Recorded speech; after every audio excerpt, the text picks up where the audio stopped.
Honourable members, the prayer.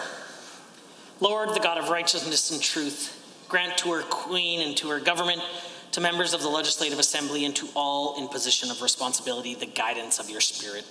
May they never lead the province wrongly through love of power, desire to please, or unworthy ideas, but laying aside all private interest and prejudice, keep in mind their responsibility to seek to improve the condition of all. Amen. Honourable members, we will now be led in the singing of our national anthem by Miss Suzanne Harrison.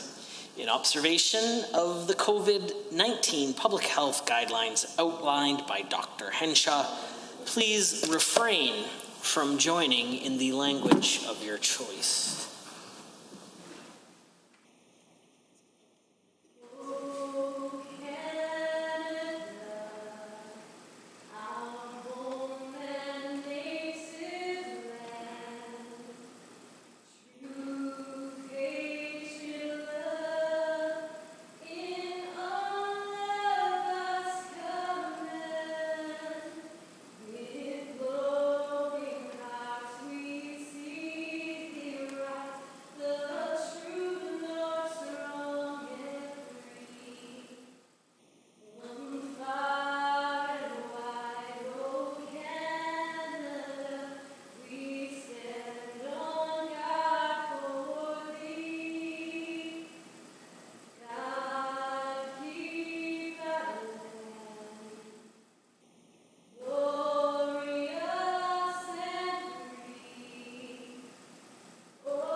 Honourable members, please be seated.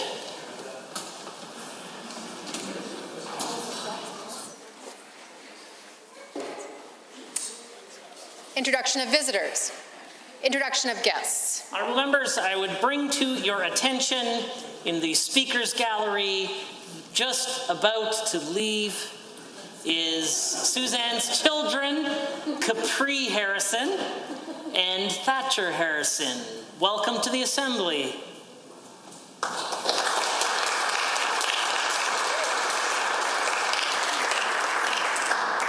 Ministerial statements.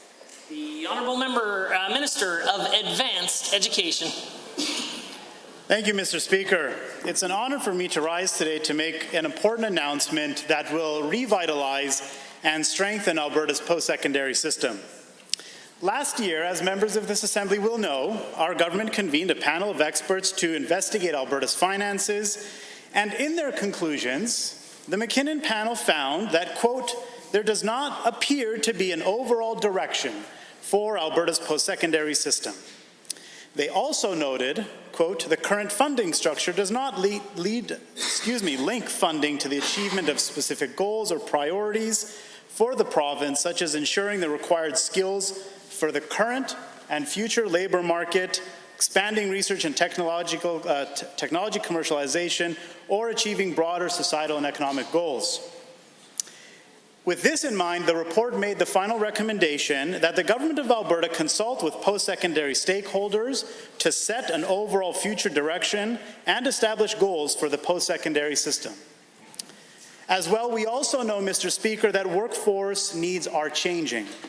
A report of the Conference Board of Canada found that employers across 7 of Alberta's major industrial sectors emphasize the need for a post-secondary system that is responsive to labour market needs and agile to keep up with changing environments. And so with this in mind, we have set out to hire an outside consultancy to assist government with this important work. And today I'm proud to announce that a firm has been selected and work will soon be underway to develop Alberta 2030, a 10-year strategy to transform post-secondary education. This transformation is essential and will ensure that our youth are set up for success in the best possible way. Let me tell you a little more about what the review will cover. First and foremost, the review will help to understand the changing nature of work. As a result of technological changes, increases in automation, we know that the future of work will be substantially different than from today. Secondly, the review will help ensure that we equip our students with the skills that they need to succeed. Thirdly, Mr. Speaker, we will work with the review to find innovative and creative solutions to bring cost of our system down. As I've noted many times in this Assembly, Alberta retains one of the most expensive post-secondary systems, and we must deliver a more efficient system in a thoughtful and deliberate manner. Fourthly, Mr. Speaker, we will analyze and improve the governance structure of our system. We will explore whether the current six-sector model is appropriate and suggest new ways to improve transferability and accessibility under a new model. And lastly, Mr. Speaker, the review will also help us to identify ways to strengthen the commercialization of research. Our institutions are home to incredible new discoveries, and it is important that we strengthen industry collaboration so that researchers are able to commercialize their inventions. Mr. Speaker, by achieving these important goals, we will ensure that we set up our students for success in the best possible way. So in closing, I invite all members of the Assembly and all members of the post-secondary community to participate in this process, provide their feedback, so that together we can build a stronger system for all Albertans. Thank you very much. The honourable member for Edmonton Northwest to respond. Well, thank you, Mr. Speaker. And certainly now more than ever, we need to have strong post-secondary institutions throughout the province to ensure not just the economic recovery, but I think the building of our society as well. And so while it's important to make plans, long-range plans, I think it's important to take a trip down memory lane to see where this UCP government has gone over the last two successive budgets. And we see special attention directed to post-secondary institutions in both of the last budgets in the form of significant cuts to operating expenses and other forms of support from this provincial government. And so while this UCP government likes to talk a good talk about supporting post-secondary education, let's not just look at 2030, but just look at what's happening here in the next few weeks and months. We have many institutions across the province that are literally in an existentially difficult situation from which they will have difficulty recovering. Mr. Speaker, it's an emergency situation by which our post-secondary institutions are on the edge of a precipice. We don't have to look any further, for example, with the Banff Centre, who just laid off most of their staff here in the last week or so. Now, certainly, that's a lot to do with the pandemic, but it is also due and a cause of the last two successive budgets that came from this UCP government right here in this chamber. We need to make sure that we are investing in our post-secondary colleges, our trade colleges, our polytechnics and universities now more than ever. I know as the former Minister of Education, K-12, there's a very large cohort of young people that are just in grade school now. But guess what, Mr. Speaker? They will need post-secondary positions in the next few years as well. We need to make that investment, and we need to ensure to know that we are in an emergency situation here and now in our post-secondary institutions, and we need to make sure we step up and fulfill our responsibilities to our universities, our colleges, our trade schools, and polytechnics. Thank you, Mr. Speaker. Member statements. The honourable member for Camrose. Thank you very much, Mr. Speaker. Today I stand to recognize World Elder Abuse Awareness Day. Every day on June 15th in Alberta and throughout the world, people unite to lift their voices against elder abuse. We have marked this day since 2006 to help reduce the stigma around elder abuse and remind people that help is available. We know rates of abuse of all types, including elder abuse, increase during crisis and disaster. There is heightened concern during COVID-19 for the potential increase of elder abuse. The need for isolation and distancing increases the risk of financial, physical, and emotional abuse, as well as neglect. Our government is working with civil society partners and with police forces on increased measure needed to respond to family violence, including elder abuse. Mr. Speaker, our government has supported the Alberta Elder Abuse Awareness Council in its mission to support a community response to elder abuse. The Council is a province-wide network of professionals dedicated to promoting the well-being and security of older adults through the development of resources to address and educate about elder abuse. This year, the Council launched an awareness campaign that includes tools available to help raise awareness. Earlier today, the Honourable Minister of Seniors and Housing presented this year's official declaration to the Council. Mr. Speaker, our government will do everything it can to prevent and end elder abuse and to ensure the safety of all Alberta seniors. Today, wear your purple with pride to show your support for prevention and to recognize World Elder Abuse Day. Thank you, Mr. Speaker. The Honourable Member for Edmonton Decor. Ever since the UCP created a ministry for red tape reduction, I've been keeping a close eye on to ensure the office actually helps Albertans. I, like many Albertans, have been confused on what the function of the office actually is. We know it's costing Albertans $13 million. What has it done? Usually, red tape bills like Bill 22 are filled with miscellaneous pieces of housekeeping legislation that could have been done by other ministries, piled in with some very substantial changes, which the ministry responsible for should be the spokesperson and the face of. The UCP likes to put a bunch of wide-ranging changes together into an omnibus bill and claim that it reduces red tape, when in reality, it creates confusion and, ironically, creates more red tape. At his press conference for Bill 22, the Associate Minister kept deferring questions from the press to different ministers who were not there. This does not make the process more efficient. In fact, I would argue it makes it more inefficient. I was asked about this as well, and I did not have an answer for why the UCP would logically want to do this. Graham Thompson wrote on Thursday that, "I have to admit, I've always had trouble understanding exactly what it is that Alberta's Associate Minister of Red Tape Reduction actually does. It would seem the Associate Minister himself has the same problem." While the UCP spends time on this confusing project, Albertans are struggling and are being left behind. This weekend, Calgarians faced a devastating hailstorm that damaged substantial amounts of property and vehicles. Albertans are already paying more in auto insurance, and this government has done nothing to help. We are in the middle of a pandemic, and the UCP is currently in a war with doctors and rural physicians who are leaving rural communities, which is damaging access to care. Students are wondering what the future of their education is going to look like, while school boards such as the Edmonton Public are forced to lay off over 600 staff. I say these things because in all uncertainty, right now, the government has a job to do. Rather than just trying to justify the cost of $13 million Associate Minister Passion Project, the UCP should direct their attention to those who most need it. The Honourable Member for Grand Prairie. Well, thank you, Mr. Speaker. Last Friday marked another critical milestone in our province's road to recovery from COVID-19.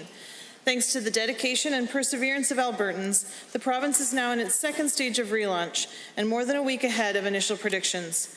It is a testament, Mr. Speaker, to the strong will and commitment of Albertans. The last 3 months have been incredibly difficult for our province, for families and the business community across Alberta. Having to cancel special events, postpone weddings, and remain physically distanced from loved ones are sacrifices that I commend Albertans for making for the greater good of all. As I walked around my community of Grand Prairie this weekend, I spent some time reflecting on how much and how quickly things have changed. For example, seeing children playing again on our playgrounds, hair salons with a steady stream of customers, and people leaving the gym after a workout felt so normal, yet retained a sense of novelty and renewed hope. These were not the sights we saw this spring, Mr. Speaker, as I'm sure you recall. Although the vast majority of the economy was able to continue operating, that was little comfort to the many small business owners who had invested their time and savings into their restaurants, gyms, bars, and boutiques, to name a few. Many of the job creators and contributors to our communities were put in a very challenging situation when they had to severely reduce operations or close their doors entirely. That makes it an even greater accomplishment for Albertans to reopen ahead of schedule and with even more businesses included at this stage than were originally planned. It's an important first step in getting our economy moving into the future. Of course, we must remain careful about physical distancing and practicing good hygiene, like regular hand washing for the foreseeable future. But if I know anything, Mr. Speaker, it's that Albertans are always up for the challenge. I would like to thank all Albertans for doing their part to help us get this far, this quickly. It's because of you that we are experiencing success today. Thank you, Mr. Speaker. Speaking of normality, it was a pleasure to see the fountain on in front of the building today. The Honourable, the member for Edmonton South. Thank you, Mr. Speaker. It's been a tough slog for the most unpopular Premier in all of Canada. Despite his daily attempts to sway the residents of the province that he's doing a good job, people just don't seem to be hearing him. How is he doing on the economy? Only 43% approve. The only province lower? Newfoundland.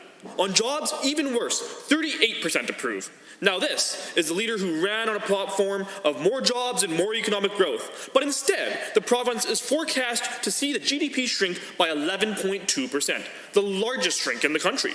I have to tell you, I think people had other ideas when they voted for this leader to bring back the so-called Alberta Advantage. When it comes to dissatisfaction, our Premier ranks number 1.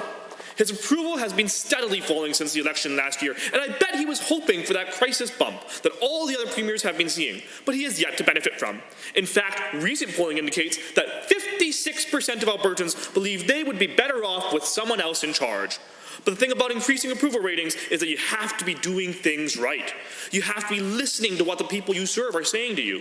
And Mr. Speaker, when it comes to this Premier, maybe, just maybe, he forgot some of those earplugs that were still left in the box. How else do you explain the continual fighting with doctors, causing them to shutter practices and move to other provinces? How else do you explain the slashing of educational funding for children that need it most? And how else do you explain the nonsensical need to push forward on an agenda that no longer makes sense or does what is right for Albertans today, right now?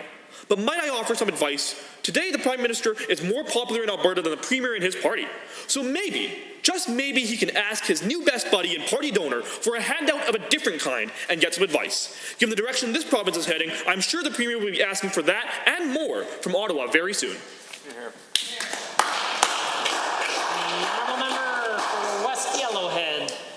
Mr. Speaker, I want to extend a heartfelt congratulations to the graduating class of 2020. Graduating is an accomplishment all students should be proud of. Some will move on to further their education, learn a trade, or compete in business in the workforce as valued members of their generation.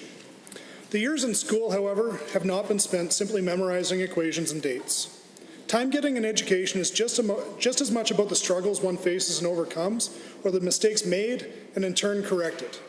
It is through this process that true knowledge is gained. Whether passing a course one was struggling with or scoring that vital goal after coming off the bench, the lessons of life have been ever present. Should this year's graduates choose to accept these lessons, they will live their lives without regret and accomplish what they hold most dear. Yet some of the traditional rites of passage familiar to so many of us were denied to this year's alumni. In the last few months, they have seen their world turned upside down by a pandemic, the likes of which the world hasn't seen since the 1918 Spanish influenza. This changed the way they learned, the way they interacted, and the way society operates. All the while, the expectations on our graduates never changed. Yet in spite of it all, they managed to succeed. Mr. Speaker, my message to the 2020 graduating class is, whatever path you choose to take, know that regret does not come from failure, but by failing to give your entire effort to the passions that drive you. Press on towards your goals with the knowledge and strengths you have gained, and only look back to remember what you have learned along the way. Congratulations, graduates of 2020. Thank you, Mr. Speaker. Hear, hear. Honourable members, the time is now 1:50, and it is oral question period, and the Leader of Her Majesty's official opposition has the call. Mr. Speaker, houses damaged, basements flooded, windows smashed, and cars damaged beyond repair. This weekend's storm in Calgary was devastating. To be honest, Mr. Speaker, it sometimes seems you just can't win for losing, and I sympathize with Calgarians and, yes, even for this government, sometimes for all that has to be addressed. That being said, the fact is that there are tens of thousands of Calgarians who will face huge costs, and their insurances just will not cover it all. So will the Premier declare the storm a disaster so Calgarians can access disaster relief funding? The Honourable, the Premier. First, let me join the Leader of the Opposition in sharing our greatest distress for Calgarians and others impacted by the terrible hailstorms on the weekend, where many saw massive property damage to their homes and their cars after so many months of adversity for so many of those families. Mr. Speaker, I spoke earlier today to the President of the Insurance Bureau of Canada and encouraged, through him, their member companies to provide immediate service to those affected. I've been in communication with the Mayor of Calgary. I've not heard a request for a disaster declaration from the municipality, but we will continue to stay in touch with them. The Honourable Leader of the Opposition. Well, one resident said, quote, most of the cars in our parking lot don't have windows anymore. There isn't one single panel on my car that doesn't have hail damage. Mr. Speaker, this government allowed car insurance premiums to skyrocket, so it's hardly surprising that many Calgarians cancelled their car insurance during COVID-19. But now they'll have to pay even more for a storm they couldn't avoid. So will the Premier declare a disaster, and will he specifically make help available to people who experienced uninsured damage to their vehicles? The Honourable the Premier. Well, Mr. Speaker, with respect to vehicles, of course, car damage is covered under the most comprehensive coverage options for insurance. And I should let people know that there is a special Insurance Bureau of Canada call centre available to help with inquiries at 844-227-5422. With respect to the declaration of a disaster, the Leader of the Opposition knows that is not a matter of political discretion, but the Alberta Emergency Management Agency, is conducting hydrology tests to determine whether or not this was an extraordinary event, which could lead to, together with the request from the municipality, such a declaration. The Honourable the Leader of the Opposition. Well, Mr. Speaker, the type of insurance that the Premier offered is not the type of insurance that many, many Calgarians enjoy the benefit of right now. So they've been left out, and they are facing significant fiscal challenges as a result. Moreover, Calgarians need assurances now. They don't want words, they need assurances from the Premier. So, once again, will the Premier declare a disaster, and will he commit to Albertans that they will cover the costs of uninsured vehicles that have been destroyed? The Premier. Well, what I can commit, Mr. Speaker, is that I will not politicize disaster response, which is what the NDP always seeks to do. They love nothing more than politicizing disasters, Mr. Speaker. It's like political catnip for the socialists over there. But for the people of Calgary, we are working closely with the municipality, with the insurance companies, with the Emergency Management Agency of Alberta, which is conducting tests on hydrology to see if this indeed was an extraordinary event. We will take all measures necessary to help protect people. The Honourable the Leader of the Official Opposition for a second set of questions. Well, you know, the Premier can attack us all he wants, but I really hope he will stand up for the people of Calgary. Now, Bill 22 is setting the energy sector up for endless conflict and court battles by handing the total approval of oil sands projects to the AER, sort of. The courts are clear. It is actually Alberta's constitutional obligation to negotiate these projects with Indigenous people on a nation-to-nation basis. Yet the Premier is outsourcing his job to an unelected body that has no authority to engage with First Nations and is already being sued by them. Why is the Premier inviting more legal challenges instead of doing his job and engaging Indigenous people in the respectful way they deserve? The Honourable the Premier is risen. We have engaged Indigenous people in the respectful way that they deserve. I'll remind the Leader of the Opposition that this Cabinet has held 2 Crown First Nations summits in our first year in office. The NDP in 4 years in office held none, with a gathering of all of the chiefs of Alberta, Mr. Speaker. And I'm pleased to see the enormous progress that has been made. In fact, I understand that the Alberta Indigenous Opportunities Corporation has already received over a dozen solid requests for support. I just met this weekend with Treaty 6 Grand Chief Billy Moran of Enoch about the enormous progress that's being made in partnership with this government on economic The development. Leader of the Opposition. Well, it seems his Premier has learned absolutely nothing from his former federal government's failure with the NEB on TMX. I have to wonder if he's even read that decision or even read the act based on that answer. But Bill 22 also closes the Energy Efficiency Alberta, and as much as the Premier likes to rail against any effort to go green, this is actually about the economy. Now, notwithstanding the infamous light bulbs, EEA created more than 4,000 jobs and generated $850 million in economic growth. Premier, every other province has these programs. Why are you undermining economic diversification at a time when we need it the most? The Honourable the Premier. Well, Mr. Speaker, let me decode that question for Albertans who might be watching.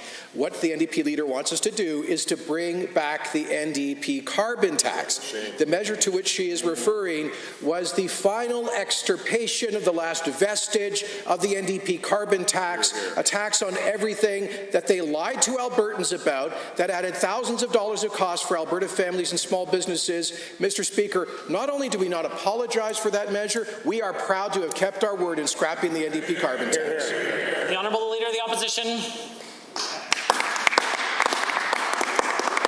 One thing Energy Efficiency Alberta did was create more jobs than this Premier. Meanwhile, Mr. Speaker, the minister could barely describe his bill to the press. Let me help. They're sneaking in clauses to give ministers more power. For instance, the Energy Minister will be able to go behind closed doors and change royalty rates on a whim. No OIC, no public notice. Why is this government so committed to taking decisions about the value all Albertans get for the resources they own into the back room? What are they trying to hide? The Honourable the Premier. Well, Mr. Speaker, when she talks about creating jobs, you know what? I got to confess, the NDP is right. They did create a few jobs with that boondoggle, mainly through Ontario contractors who were subsidized with the carbon tax to change light bulbs and shower heads. Well, the Albertans, I know, Mr. Speaker, believe in personal responsibility and are perfectly capable of changing shower heads and light bulbs on their own initiative and on their own dime. The Honourable Member, order. The Honourable Member for Calgary-McCall is the one with the question.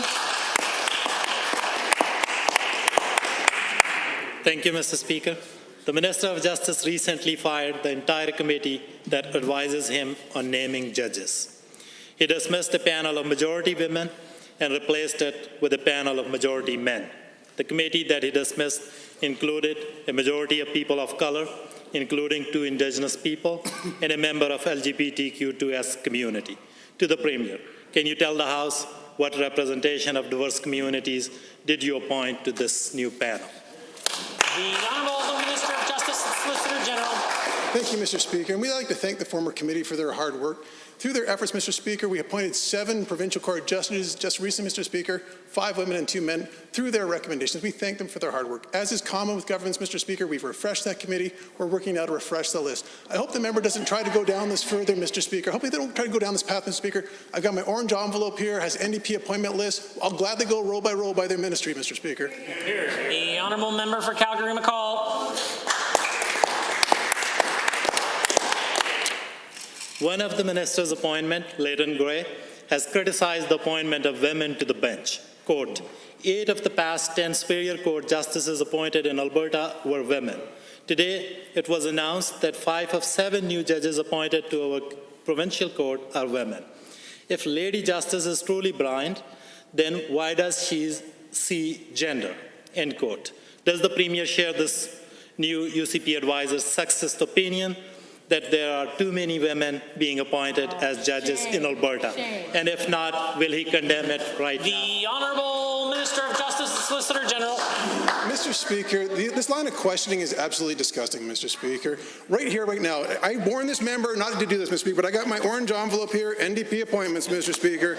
Ann Wilson donated over $25,000 to the NDP and was appointed by the former NDP Justice Minister to this committee, Mr. Speaker. The NDP don't want to hear that. They're heckling right now, Mr. Speaker. They don't want to hear about their record, Mr. Speaker. End the hypocrisy. End this line of questioning. Just caution the Honourable Member that a use of prop inside the Assembly would be inappropriate. The Honourable Member for Calgary-McCall.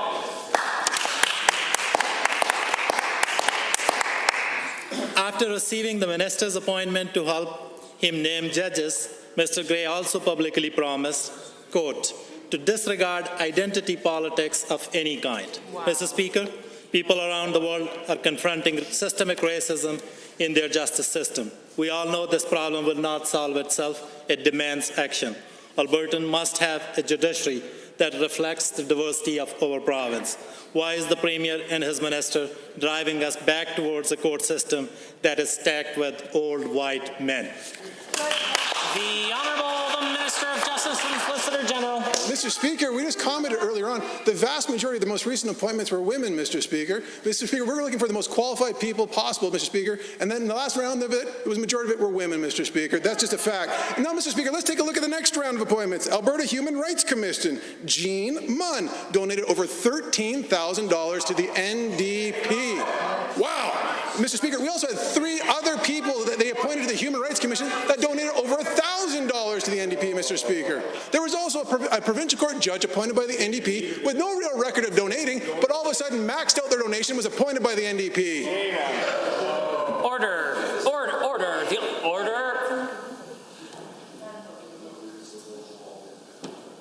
The honourable member for Edmonton City Centre is the one with the question. Thank you, Mr. Speaker. The danger of COVID-19 and a possible second wave remain very real.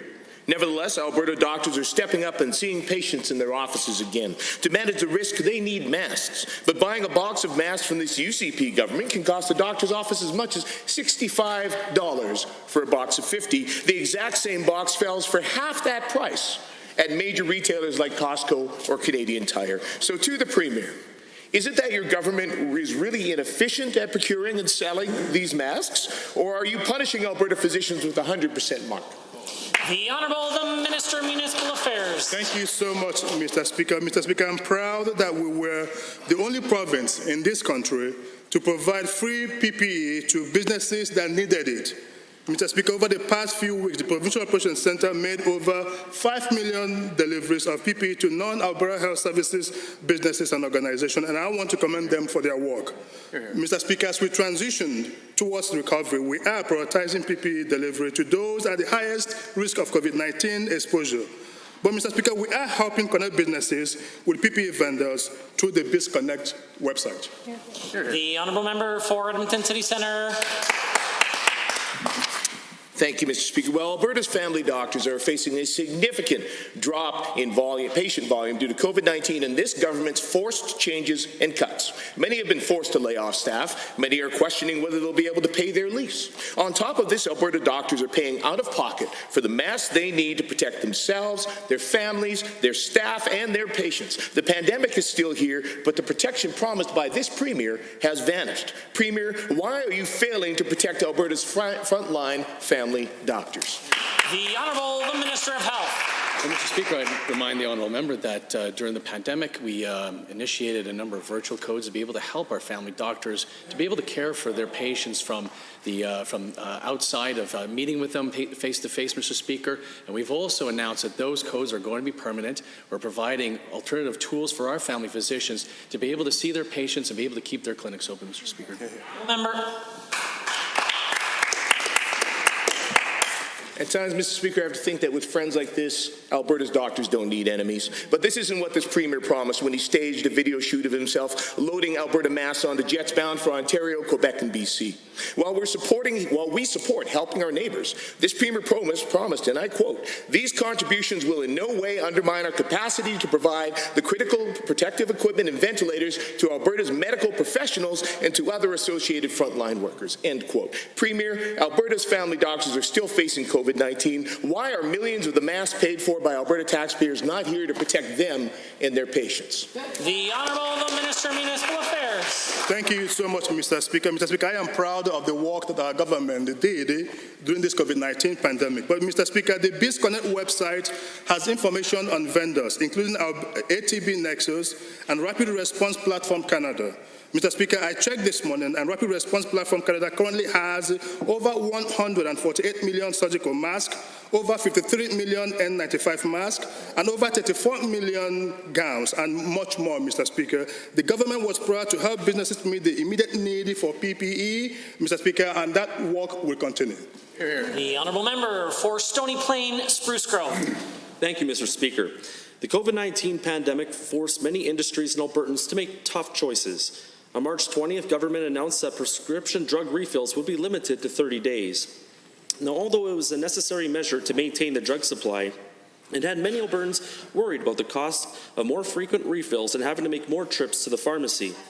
Now that Alberta has passed the peak of COVID-19 cases and hospitalizations, can the Minister of Health please update this House on the relaxation of prescription refill limits? The Honourable the Minister of Health. Thank you, Mr. Speaker. And to handle the critical drug supply issues that affected Alberta and the whole world during COVID, we, along with other provinces, recommended that pharmacists dispense a maximum 30-day supply of prescription drugs, and this was a temporary measure to help ensure that pharmacies had enough medication for people in need, and it helped to stabilize the drug supply chain here in Alberta and throughout Canada. And I'm pleased to say that the conditions have improved, and effective today, pharmacists in Alberta can begin to give out larger quantities again, up to a 100-day supply, Mr. Speaker.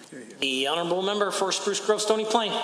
Thank you, Mr. Speaker, and to the Minister of Health for that response. Given that during the COVID-19 pandemic, drug shortages have been a source of concern at the provincial, national, and global levels, and given that guidance was issued in March to limit the dispensing of prescription drugs to a 30-day supply with the intention of stabilizing the supply chain and slowing the demand for medication, can the Minister of Health please inform the Legislature why it is now safe to relax the 30-day supply limit?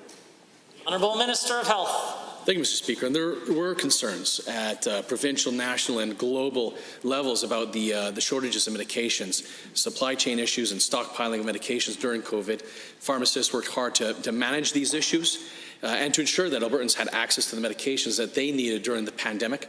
We're confident now that it's time to relax our guidance on 30-day supply limits for most prescription drugs. The drug supply chain has begun to stabilize, and starting today, pharmacists can resume filling most prescriptions as they normally would. The Honourable Member. Thank you, Mr. Speaker. Given that many changes to how Albertans access the healthcare system, and given that necessary measures like prescription fill limits and the cancellation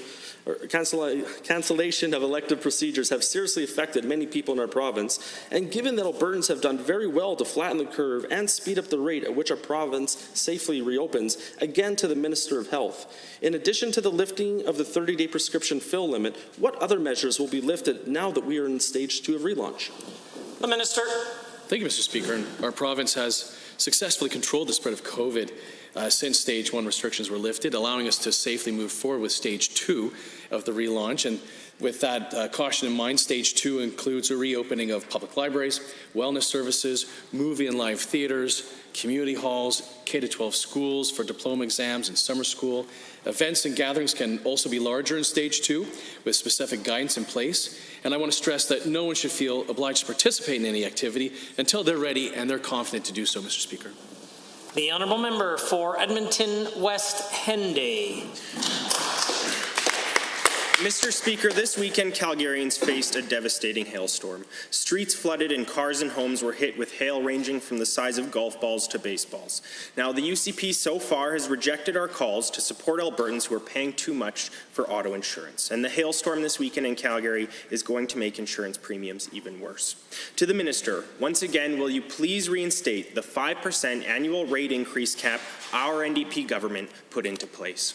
The Honourable Minister of Finance and the President of Treasury Board. Well, thank you, Mr. Speaker, and I too want to acknowledge the loss experienced by many Calgarians over the weekend as a result of the hailstorm. Recognize that it has created real hardship. But, Mr. Speaker, one thing we will not do is reinstate the rate cap.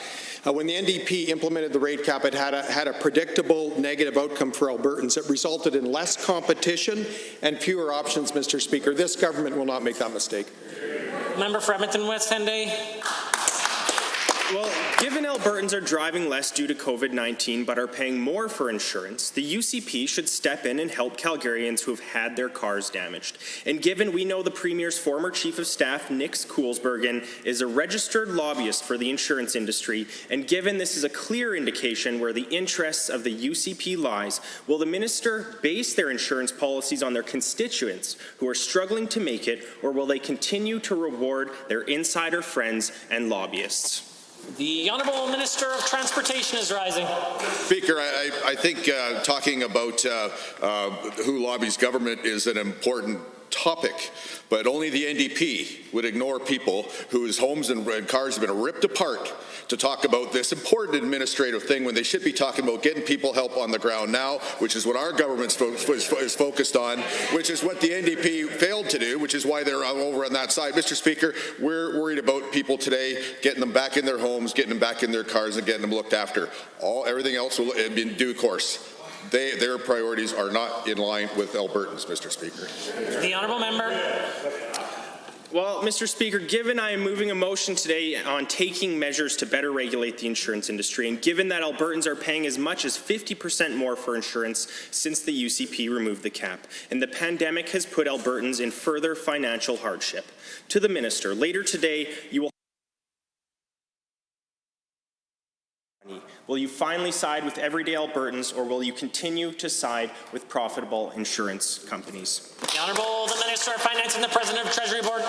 Mr. Speaker, unlike the NDP, this government will side with everyday Albertans. And Mr. Speaker, that's why we've appointed an expert panel that will provide recommendations to this government to ensure that we can deliver and provide a sustainable, affordable, and accessible insurance system for Alberta motorists. Mr. Speaker, the NDP rate cap was a mistake. It failed. It resulted in higher premiums. It resulted in fewer options, less competition. Mr. Speaker, we will deliver for Albertans. Member for Edmonton Glenora is rising with a question. Last week, I received a letter from Leslie Ronaldson, the Executive Director for the Society for Safe and Caring Schools and Communities, who said the minister had cut their funding. The Society promotes diversity and inclusion for schools and communities. In the letter, Ronaldson says, at a time when we are in need of more programs and resources developed by Safe and Caring Schools, they are so critical to our youth, it's truly unfortunate that we are in this position. To the Minister of Education, why are you cutting supports for marginalized students? The Honourable the Minister of Education. Speaker, it's clear that the member opposite did not do her homework before making these egregious claims. The reality is that Alberta Education has not cut funding to this organization. In fact, the last time this organization received any grant from Alberta Education was in 2014 under the PCs, and the NDP provided no operational funding to this organization while they were in government. We respect the important work that this entity has done in our schools and in our communities. We are pleased to see that their programming will carry on in other locations. The Honourable Member for Edmonton Glenora.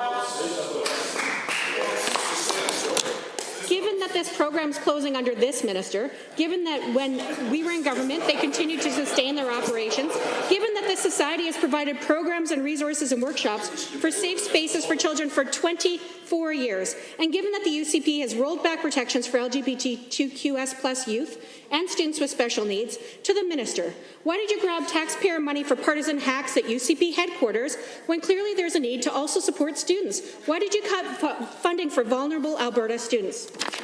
The Honourable the Minister of Education. Thank you, Mr. Speaker. Again, I'm not sure where she's coming from. I just finished reading that we have not cut funding to this program because we haven't provided funding in the past for this program. The last time it was provided was in 2014.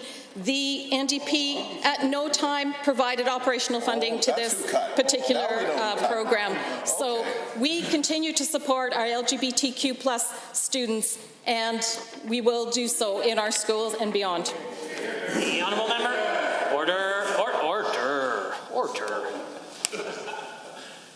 For a Monday, you're quite an excitable bunch. The Honourable, the Member for Edmonton Glenora.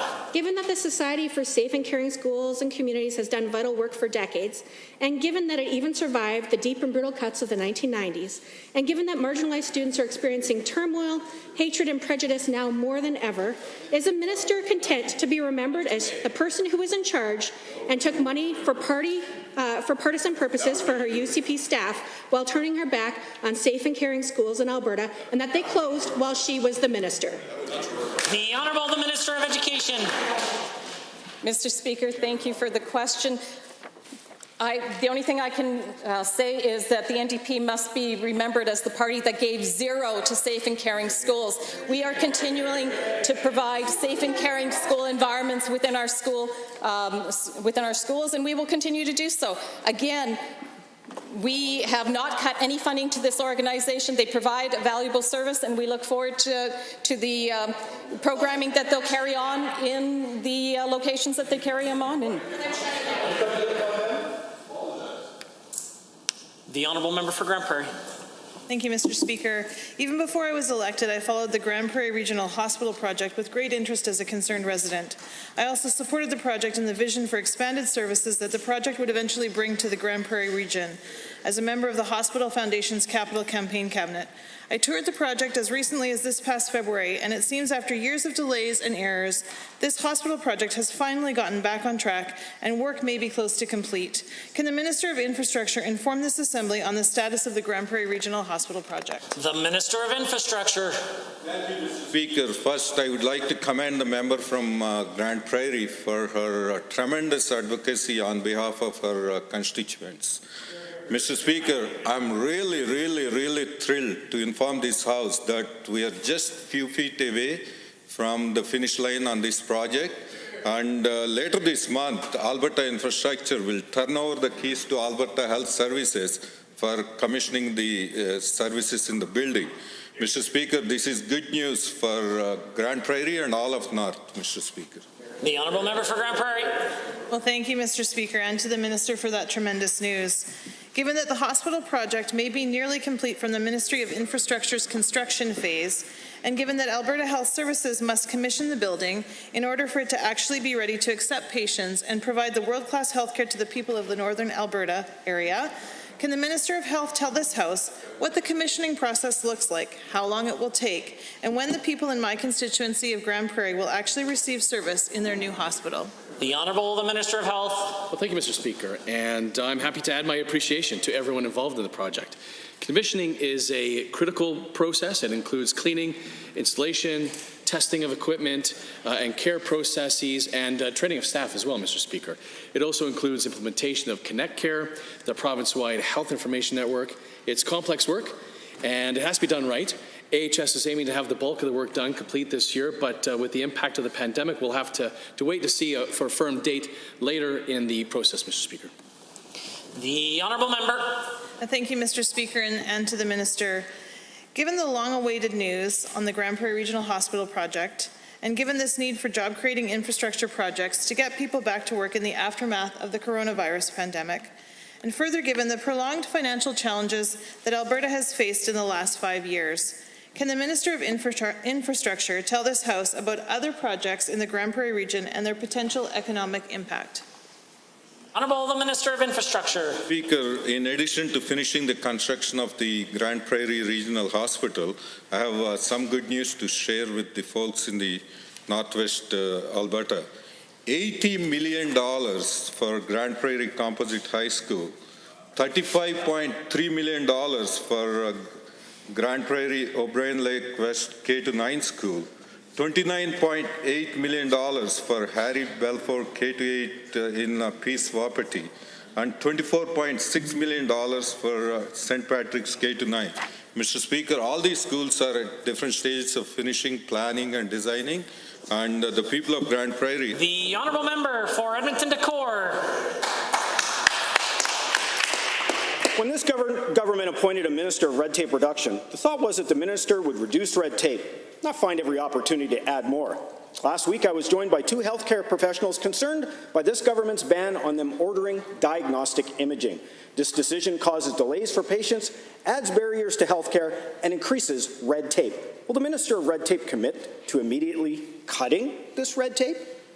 The Honourable the Minister of Health. Well, thank you, Mr. Speaker. And this was a change that was proposed last year. It was implemented in March 31st of this year, but I'm happy to go over it again. Last year, we proposed that we would stop public funding of image services ordered by chiropractors, physiotherapists, audiologists, in conjunction with services they provide that are not publicly insured. The reason is simple, Mr. Speaker. Public funds should not be used to pay for services that are related to uninsured private health services. The Honourable Member for Edmonton Decor. Well, given, Mr. Speaker, the chiropractor Dr. Wendy Coburn described this policy move as, quote, wrong, and said it would create out-of-pocket costs for patients. And given that this government is proudly taking money from the pockets of Canadians to finance their partisan fundraising, but show no regard for the needs of Alberta patients, will the Minister of Red Tape justify to this House why we are spending $13 million for him to sit on his hands? The Honourable the Minister of Health. Well, thank you, Mr. Speaker. And this was a change, as I said, was implemented on March 31st. As noted in the usual bulletin, to health professionals, patients who need diagnostic imaging can still have it paid for by the public insurance plan when it's ordered by a physician or a nurse practitioner who is paid for by the public insurance plan. And this change aligns us with BC and Ontario. It's targeted to save a modest amount of money, Mr. Speaker, to better managing use of diagnostic imaging throughout the province. Member. Where were you and other ministers when he needed help answering a press conference? Given that Jeffrey Begg... Know that the use of a preamble after question 4 is not appropriate, particularly in that context. Given that Jeffrey Begg, a physiotherapist with 23 years of experience, said that these changes would result in more visits to doctor's office, walk-in clinics, and hospitals, and given that this red tape will create as much as $10 million in new costs to taxpayers while delaying Albertans from getting diagnostic treatment they need, is the Minister of Red Tape only interested in reducing regulations around worker safety, or will he fix this awful decision today? The Honourable Minister of Health. Thank you, Mr. Speaker. And diagnostic imaging is typically part of the process of diagnosing an illness or an injury that's done by a physician or a nurse practitioner. The restriction is not just meant to be limited to physiotherapists or chiropractors. It also applies to physicians who provide an uninsured service, Mr. Speaker. For example, if a physician provides an uninsured service, such as cosmetic surgery, no portion of that uninsured service should be claimed to Alberta Health, including the diagnostic imaging, Mr. Speaker. Honourable Member for Edmonton Northwest has a question. Well, thank you, Mr. Speaker.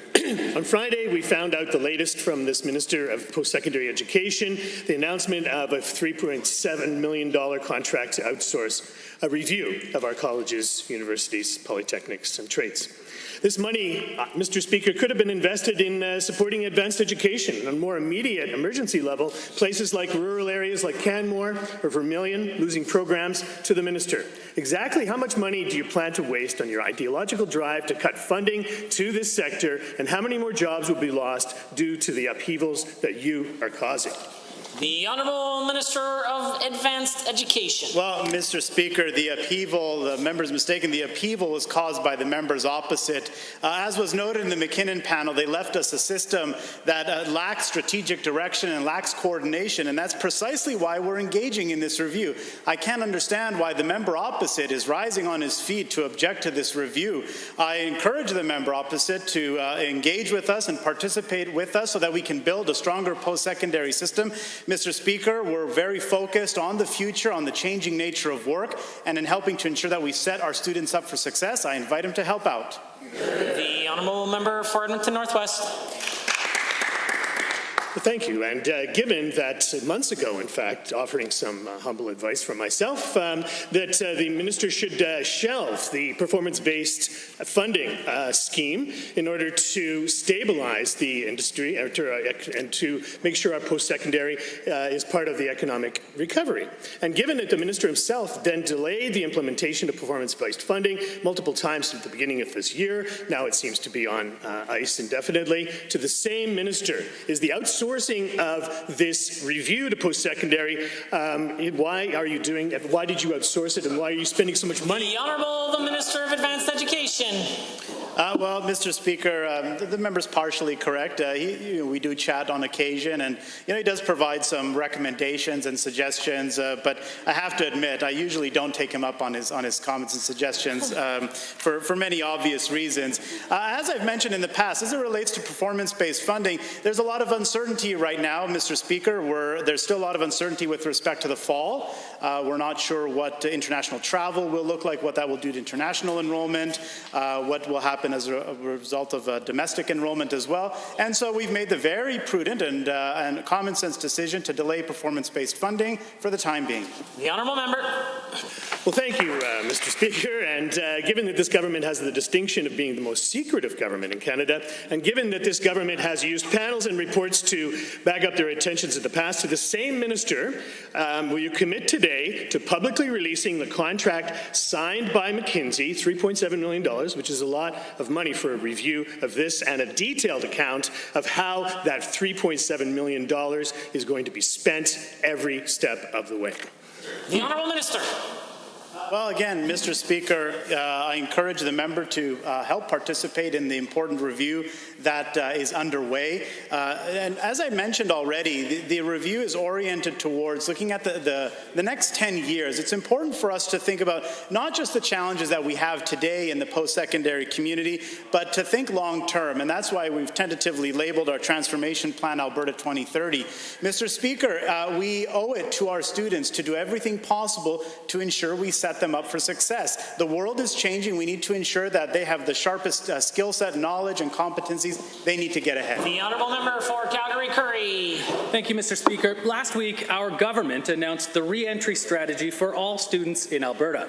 While I'm sure this is great news for many parents, the return to in-class learning is not without risk regarding COVID-19. Given that the public health orders may or may not continue to be in place by September, to the Minister of Education, how is Alberta Education assisting school boards across Alberta to ensure the health of all students continues to be protected as the school year progresses, and as well, how will that be monitored? Great question.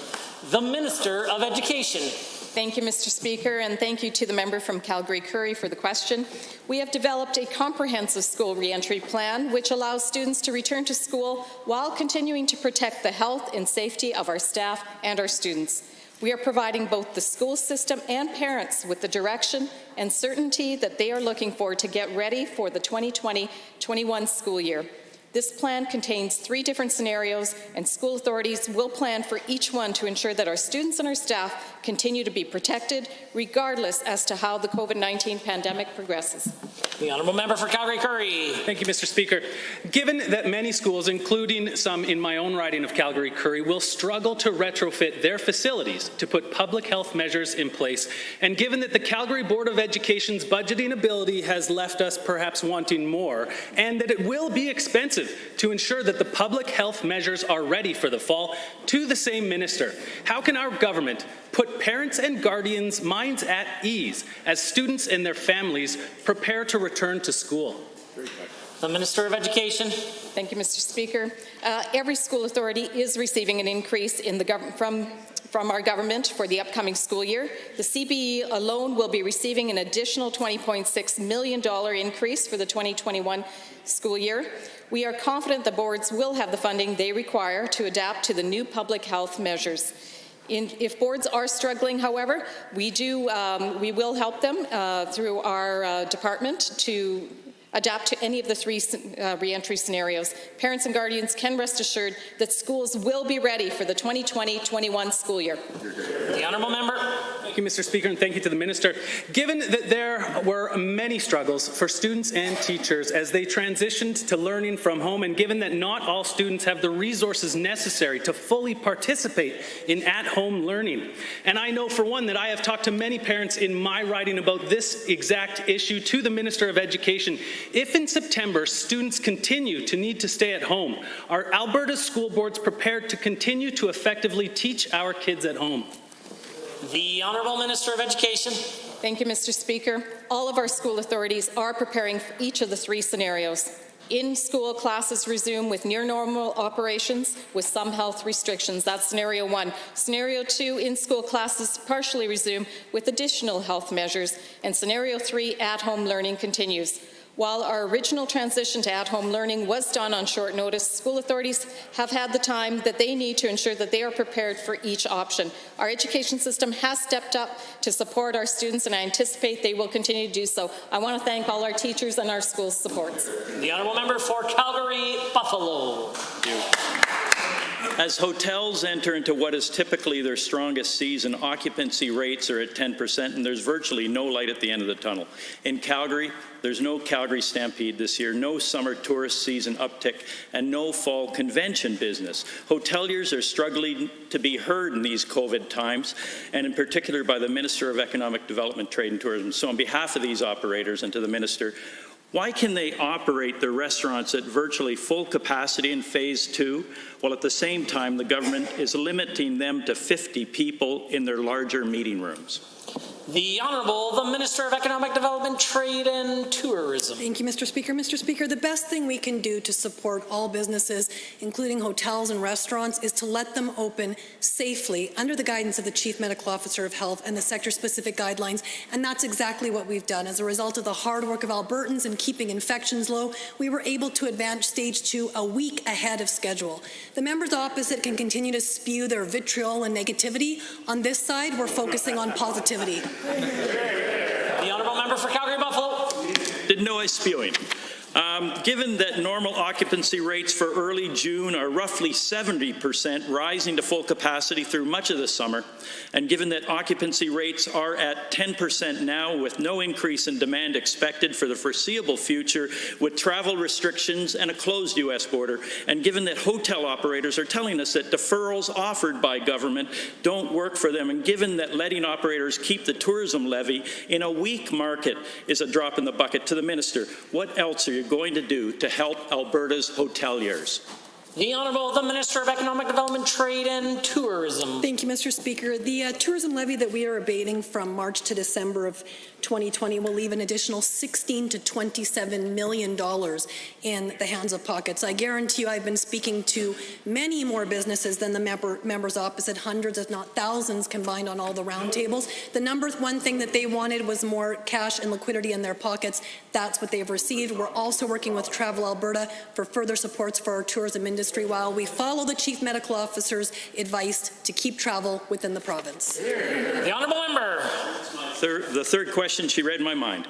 Given that there are more than 15,000 empty hotel rooms in Calgary right now, and given that these hotels have had to furlough roughly 6,000 employees, and given that hotel operators have told us that marketing right now is the key and that there's an opportunity to grab longer-term market share as governments and other jurisdictions pull back on their spending, to the Minister and on behalf of hotel operators that I've talked to, will you commit to moving the tourism levy out of the general revenue, ensure that all of the funds flow to Travel Alberta? The Honourable Minister of Economic Development, Trade and Tourism. Thank you, Mr. Speaker. As I mentioned, we're working with Travel Alberta for more supports for our tourism industry. Travel Alberta has also launched a staycation worth the wait marketing campaign as we move out of COVID into recovery. The 10-year tourism strategy that we're working on has 3 phases of response, recovery, and relaunch, rebuild. We're focusing on helping our businesses and our economy relaunch. This side of the government has always supported our job creators. Can't say the same for the members opposite. The Honourable Member for Edmonton Mill Woods has a question. Thank you, Mr. Speaker. Last week, the Premier stood in this House and called those who worry about AIMCO's investment returns economically illiterate. He said that public sector pensions provide defined benefits which must be paid regardless of the success or failure to the connected pension fund, and gleefully pronounced that investment returns are irrelevant. To the Premier, do you truly not understand that in the event these pension funds become insolvent due to your government's mismanagement, that it will be Alberta taxpayers left footing the bill? The Honourable Minister of Finance and the President of Treasury Board. Mr. Speaker, we absolutely recognize that good returns strengthen pensions and ultimately result in lower premiums over time. But, Mr. Speaker, we also know that defined benefit pension plans, in fact, are guaranteed. The benefits will be there for future public servants when they retire, and they're backed by Alberta taxpayers, Mr. Speaker. The Honourable Member for Edmonton Mill Woods. Thank you, Mr. Speaker. Given that this finance minister has repeatedly referred to AIMCO as beating the benchmark in most years, and he is not talking about their record on pensions, and given that when it comes to benchmarks that really matter, like the one set by the LAPP's board, AIMCO has missed that benchmark for 44 straight quarters. To the minister, why have you really tethered Albertans' many pensions and trust funds to AIMCO? It's obviously not about the returns. Your premier admitted as much, so what's really going on here? The Minister of Finance and President of Treasury Board. Well, Mr. Speaker, let me remind this House again, the reason and purpose for consolidating pension funds in AIMCO, Mr. Speaker, there's an abundance of research that demonstrates that the larger the funds managed, the more efficient the management can occur, and in fact, it can be managed at lower cost. Mr. Speaker, our consolidation of pensions under AIMCO will ensure that ATRF, Alberta teachers, for instance, will save $20 million, Alberta taxpayers $20 million. Mr. Speaker, this side of the House is concerned about providing efficiency for Albertans. The honourable member. Mr. Speaker, given that Albertans understand that the Heritage Savings Trust Fund's investment performance directly impacts the government's ability to pay for public services, and given that Albertans are still waiting for this minister to finally tell them how much their Heritage Trust Fund lost due to AIMCO's highly suspect volatility-based investment strategy, $2 billion, $4 billion? Given Albertans want to know if we lost $500 for every man, woman, and child, or was it $1,000? To the minister, at this point, why would Albertans trust anything your government has to say on this issue? Do the right thing and commit to reversing Bill 22, or are you incapable? The Honourable, the Minister of Finance and the President of Treasury Board. Mr. Speaker, the NDP, again, are creating fear and spreading misinformation around Alberta public sector pensions. Mr. Speaker, we strengthened Alberta pensions with Bill 22. We continue to have confidence that AIMCO will deliver excellent results over time. Mr. Speaker, AIMCO has exceeded benchmarks, again, 8 out of 10 years. They have a long-term excellent track record. We will ensure that they're positioned to continue to deliver for Alberta public servants and for Alberta taxpayers. The honourable member for Livingston-Macleod. Thank you, Mr. Speaker. Over the last 3 months, our government has taken extensive steps to protect long-term care centres, and for good reason, with most of the deadly outbreaks in the province and around the world being in seniors' facilities. As we begin to relaunch from the COVID-19 pandemic, I've heard from a number of constituents in Livingston-Macleod who have family in long-term care centres, wondering when they will be able to see their loved ones. To the Minister of Health, what are the current restrictions on visitors in long-term care? The Honourable, the Minister of Health. Well, thank you, Mr. Speaker, and that's a great question. Residents in continuing care can have an essential visitor, or they can have a visitor when they are near the end of life. Outdoor visits are also allowed with an essential visitor and one other person. And we're very much aware of the impact of isolation, and our approach is actually a bit more permissive than some other provinces are in Canada. But this is a matter of life and death. We've had 116 deaths in our continuing care facilities, compared to more than 1,600 in Ontario and more than 4,500 in Quebec. The honourable member for Livingston-Macleod has the call.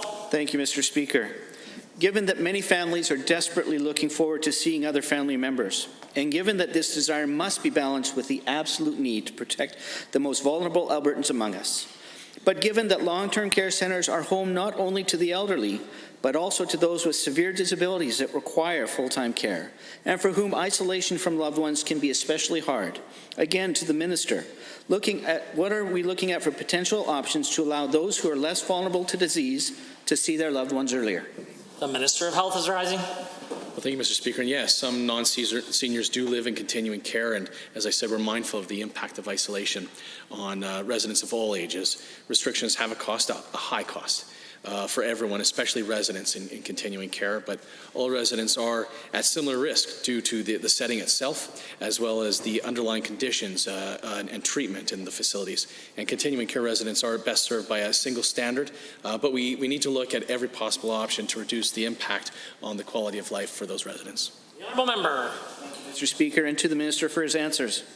Given that Alberta seniors and those with disabilities have had a hard few months with so little social interaction, and given that we are seeing cases drop, and that we have entered phase 2 of our relaunch strategy implying significant progress against the COVID-19 pandemic, Can the Minister of Health please inform us of what processes would have to be in place and what benchmarks we must hit in order to allow Albertans to see their loved ones that are in long-term care facilities? The Minister. Mr. Speaker, and like all jurisdictions, we want to ease restrictions in continuing care as much and as soon as possible, balancing safety with the need for human connection and social interaction. And we're looking for identifying specific criteria, likely a combination of several factors, such as number of active cases in a community, enhanced visitor screening, and capacity to mitigate risk at the site level. And we need to be cautious because, as I said earlier, this is literally a matter of life and death, Mr. Speaker. The Honourable Member for Fort Saskatchewan-Vegreville. Thank you, Mr. Speaker. Last week, the Minister of Children's Services made an important announcement regarding consultations on childcare in Alberta. Our government is committed to improving access to high-quality, safe, accessible childcare for all of those who need it, and I believe that this is an important step in the right direction. I've heard from many of my constituents in my riding hoping that the review like this one would be coming. To the Minister of Children's Services, what discussions led to the decision to enter into consultations on the quality and safety of childcare in Alberta? The Honourable the Minister of Children's Services. Thank you, Mr. Speaker, and to the member for the great question. The Child Care Licensing Act is expiring early next year, and so we wanted to make sure that we got feedback from child care operators, from frontline workers, and from Alberta parents about how this act could work better for them. Mr. Speaker, industry associations like AC and the Alberta Association of Child Care Operators, plus individual centres, indicated they wanted these consultations to proceed sooner rather than later, and I'm pleased that the MLA for Grand Prairie is taking the lead on this important work. The Honourable Member for Fort Saskatchewan-Vegreville. Thank you, Mr. Speaker. Given that reviewing Alberta's child care legislation and regulations was deemed important enough to be a priority as well, safely relaunched from the COVID-19 pandemic, and given that this review has a wide mandate of giving parent and early childhood educators a say on red tape reduction, quality of care and safety, can the Minister of Children's Services please explain to the House what kinds of questions and issues are being raised by parents and educators through the survey and through the virtual table talk sessions? The Honourable the Minister of Children's Services. Thank you, Mr. Speaker, and that's a great question because one of the things we heard most through the red tape portal online was concerns about the regulatory burdens faced by child care operators across this province. Our colleague, the MLA for Grand Prairie, has begun those conversations with the sector last week, and we've also got online surveys going out to make sure we can hear directly from all operators, all workers, and all parents across this province. Last week, we heard child care operators in Southern Alberta were very happy to have accreditation discontinued, and they provided their feedback on how quality can be enshrined in legislation rather than in stacks of paperwork. Mr. Speaker, we're so grateful for their feedback and looking forward to hearing more. The Honourable Member. Thank you, Mr. Speaker, and to the Minister for her answer. Given that a large part of the review will focus on the safety of children in care, including physical, emotional, and psychological safety, as well as ensuring high-quality child care is available across Alberta, and given that our government has recently announced partnership with the Respect Group, to the Minister of Children's Services, will the legislative review look at the potential of making important training, like the one offered by the Respect Group, a larger part of child care operator qualifications? The Honourable Minister. Thank you, Mr. Speaker, and thank you to the member for the great question. As a government, we've continued to fund professional development training and wage top-ups for staff. We know that's a hugely important part of high-quality childcare, and we're now providing an adapted version of Respect in School training to all early childhood educators in Alberta at no cost to these centres. This training responds to concerns that we heard as a government around how COVID-19 has changed the way children and youth are interacting with their typical community resources and their peers, and ensures we're reaching them where they are, be it at day camp or daycare or youth sports, and building safe and nurturing environments for our smallest citizens. Honourable members, in 30 seconds or less, we will return to member statements.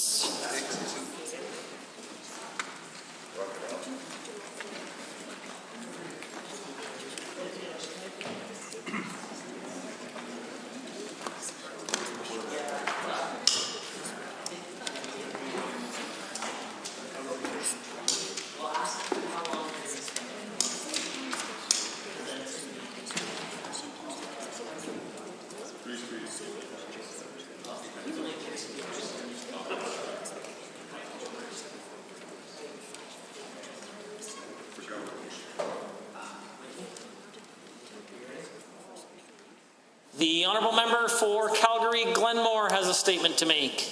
Mr. Speaker, When times are tough, Albertans come together and selflessly donate their time, money, and other resources to help each other. I saw it during the floods back home in Calgary, and we all witnessed it, the outpouring of support from groups and individuals to help with the fires in Fort McMurray. Now, as we reopen from COVID-19, we see it again. Albertans helping Albertans everywhere you look. And yes, that even includes on Facebook and Twitter sometimes. I wanted to highlight a particular group which has taken the proverbial bull by the horns and been there for a very important community. That group is the Veterans Association Food Bank. They provide assistance to the brave women and men who are willing to pay the ultimate sacrifice for our freedoms and rights. They are a group of veterans helping veterans, and their plans include helping with more than food. Their future plans include supporting our veterans in their mental health. The Veterans Association Food Bank has future plans to incorporate peer support groups and veterans-only AA groups, amongst other initiatives. They are stepping up to help as many veterans as they possibly can as we work through the aftermath of COVID-19. That is what we need. We need more groups and individuals to step up and help each other. Thankfully, that's exactly what Albertans are doing. Because as we reopen, we face new problems. We will face the consequences of physical distancing for our mental health. But if we come together, as we have many times before, if we as Albertans step up and be there for each other and double down on kindness, then we shall carry the day. We will rebuild our connections and improve our mental health together. So thank you to the Veterans Association Food Bank for supporting our veterans, for using your food bank program as a stepping stone to implementing and incorporating new initiatives to benefit all veterans. The honourable member for Edmonton Northwest has a statement. Well, thank you, Mr. Speaker. Last week, the government announced that they hired McKinsey to review and to transform Alberta's post-secondary system. But, Mr. Speaker, this government has already done that to a degree. They've taken a world-renowned public sector providing high-quality education and turned it upside down.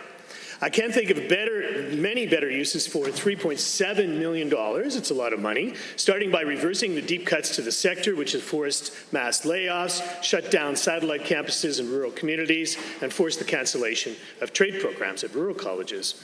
As more young people graduate from high school and who have been unemployed otherwise looking to retrain, the sector needs to be supported as an economic driver that will help to build Alberta's path to recovery.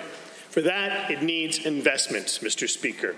Let's make sure that this report for 2030 vision is not just a blueprint for cuts, to not and make post-secondary education inaccessible for young Albertans and so many Albertans looking to retrain in a down economy. The minister needs to provide answers to students and adult learners about how he's going to ensure access to post-secondary learning in the short term and from 1 year from now when the report comes out. Students cannot afford to rack up another year's worth of rising tuition and living costs and take on massive amounts of debt, especially at this time. A plan for 2030 must start with a plan for 2020 immediately, or our trades, colleges, and universities will suffer irreversible damage. The honourable member for Fort McMurray Wood Buffalo. Thank you, Mr. Speaker. I think there's something wrong with our insurance industry. It might be related to municipal building code inspections or the trade professions accountability. I'm just not sure. But we must recognize this is a very complicated problem with no easy solution. You see, my constituents and I know something about recovering from natural disasters. We faced down fire and flood. And in that time, we experienced shortfalls and recovery attempts that were, needless to say, unanticipated. Hillview condos lost their complex in the Great Fire and still haven't moved in. In fact, they've been asked for over $100,000 in additional assessments as they attempt to rebuild. Currently a legal matter, one wonders whether it should have been an insurance responsibility to rebuild, if safety code inspectors could have identified concerns, or whether condo associations have the quality to manage a complex rebuild. The province paid out $647 million to support victims of the fire. Alas, for many of these folks, they did not qualify due to technicalities. While residents are still struggling, Red Cross is sitting on $19 million in unallocated funds that were collected to support residents affected by the fire. Residents in the lower downtown of Fort McMurray were hit with a 1 in 100-year flood. Residents discovered clauses that indicate that the comprehensive stormwater and sewer water backup is null and void when associated with an overland flood. The province put up over $150 million to support McMurrayites. Now, the insurance industry has called for a national action plan on flooding, including investing in resilient infrastructure, flood mapping, and the availability of overland flood insurance. I'll challenge that and say that we need to evaluate, compare, and clarify an industry that is subjective and not objective. Regardless, it is clear that the status quo is not working. This is, however, a complex situation to resolve, and we must move forward with intelligence to get this done right for Albertans. Thank you. Here, here.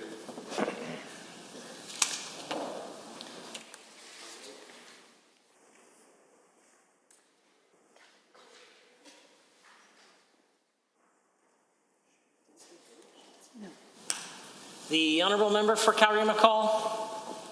Thank you, Mr. Speaker. Parts of northeast Calgary were hit by a devastating hailstorm this past Saturday evening.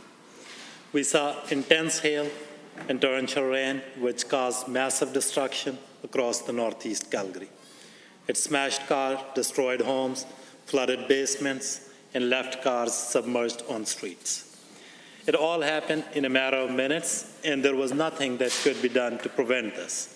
Thankfully, I have not heard of any injuries, and nothing has been reported.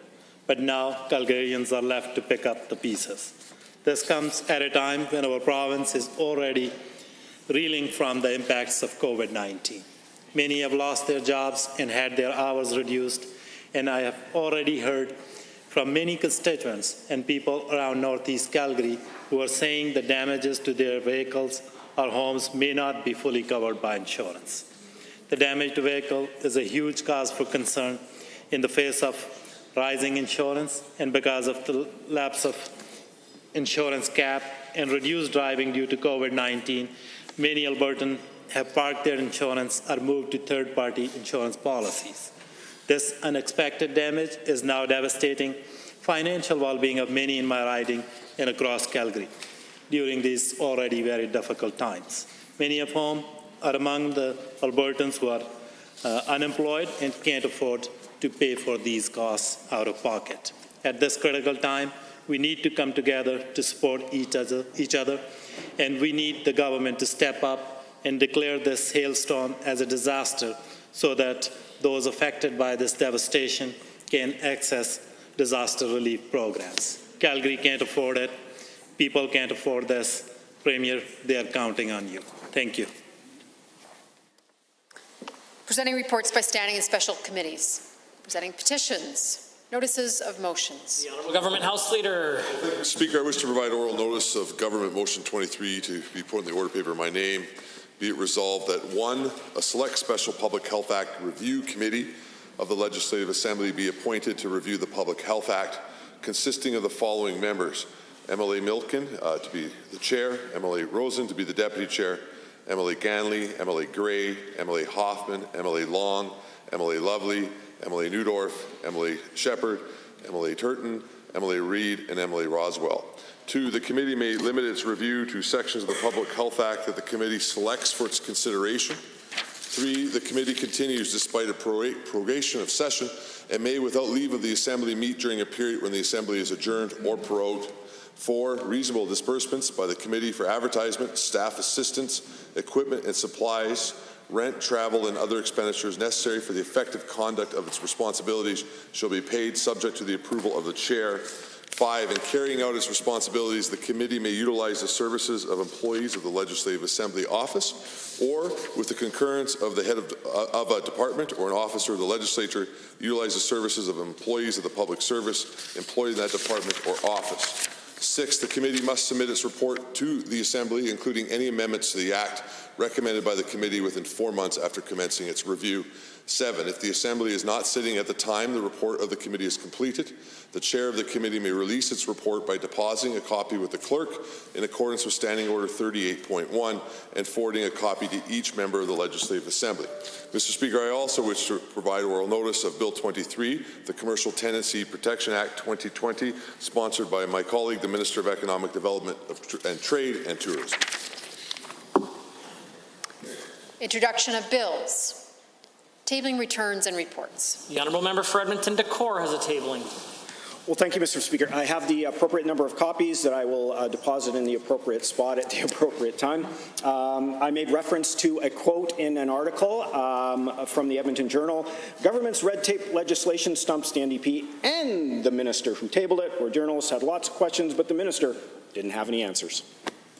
There are other tablings. The honourable member for Calgary Fish Creek has a tabling or two.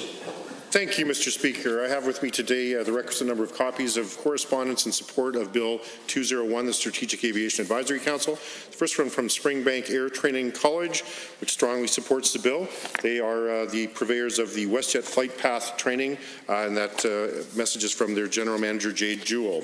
Secondly, I have from Cavalier Aviation Limited, President Jamie Hepfner.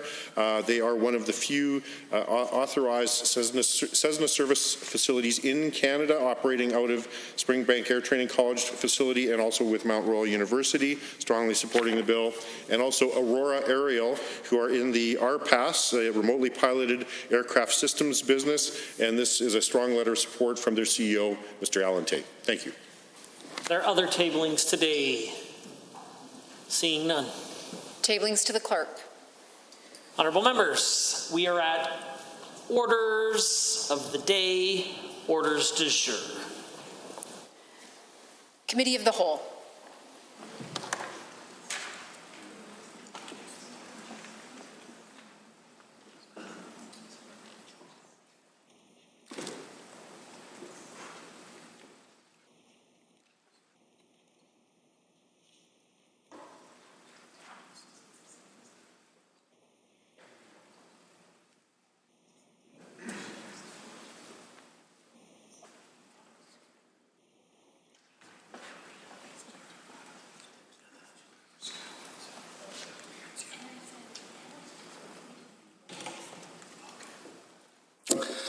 I would like to call the committee to order. The Committee of the Whole has under consideration Bill number 201, Strategic Aviation Advisory Council Act.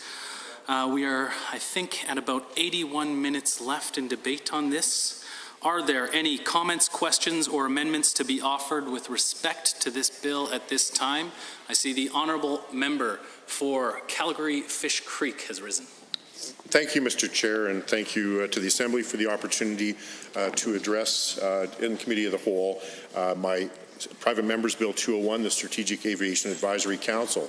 It's always a pleasure to rise and to encourage support of this bill and to provide further context around the strategic and essential role that can be played by the establishment of this council when enacted. I think that each and every member of this Assembly will find that they have a tie in their own constituencies to vital air services, community economic opportunity around the aviation or aerospace sectors, or to supporting diversification and innovation in the Alberta economy, often, again, right in their back door and backyard, as they'll find, as I have, that there are businesses around this province in almost every constituency that are involved with air services, with pilot training, with aircraft maintenance work, with other economic opportunities around the industry as well. So I'm going to give a few examples, and one of those is the flight training schools, which we heard quite a bit about because they were very anxious to get back up in the air and to training their local and international pilots. Just a little example of some of the geographic spread of that. We have Absolute Aviation in Wetaskiwin, Adventure Aviation in Grand Prairie, Border City Aviation in Lloydminster, Calgary Flight Training Centre in Didsbury. We have Mount Royal Aviation, Calgary Flying Club, and Springbank Aero Flight Training, as well as Spring Air Training College in Springbank. Centennial Flight Centre in Sturgeon County. Cooking Lake Aviation in Sherwood Park, Edmonton Flying Club in Parkland, and others across the province in such places as Lethbridge, Cold Lake, Fort McMurray, Villanova Airport, Three Hills, Penhold, and Medicine Hat. So I hope that's touched a number of your constituencies out there. And again, I know that you'll find, as you do your own research, that there are aviation and aerospace businesses and operations and organizations, associations across this great province. These are just really a few centers of aviation training, inspiration, and excellence around the province, and a great opportunity for us to export that expertise by bringing pilots here for training from around the world. And there is, again, a severe pilot shortage coming even during this current environment, but we are actually seeing a timing out of many of the baby boomer pilots, and that's a big, big opportunity. Parallel to these organizations that I've mentioned are organizations such as Elevate Aviation. a nonprofit group encouraging and inspiring young women, led by their executive director and former air traffic controller Kendra Kincaid, whose mission is to provide a platform for women to thrive and succeed through aviation.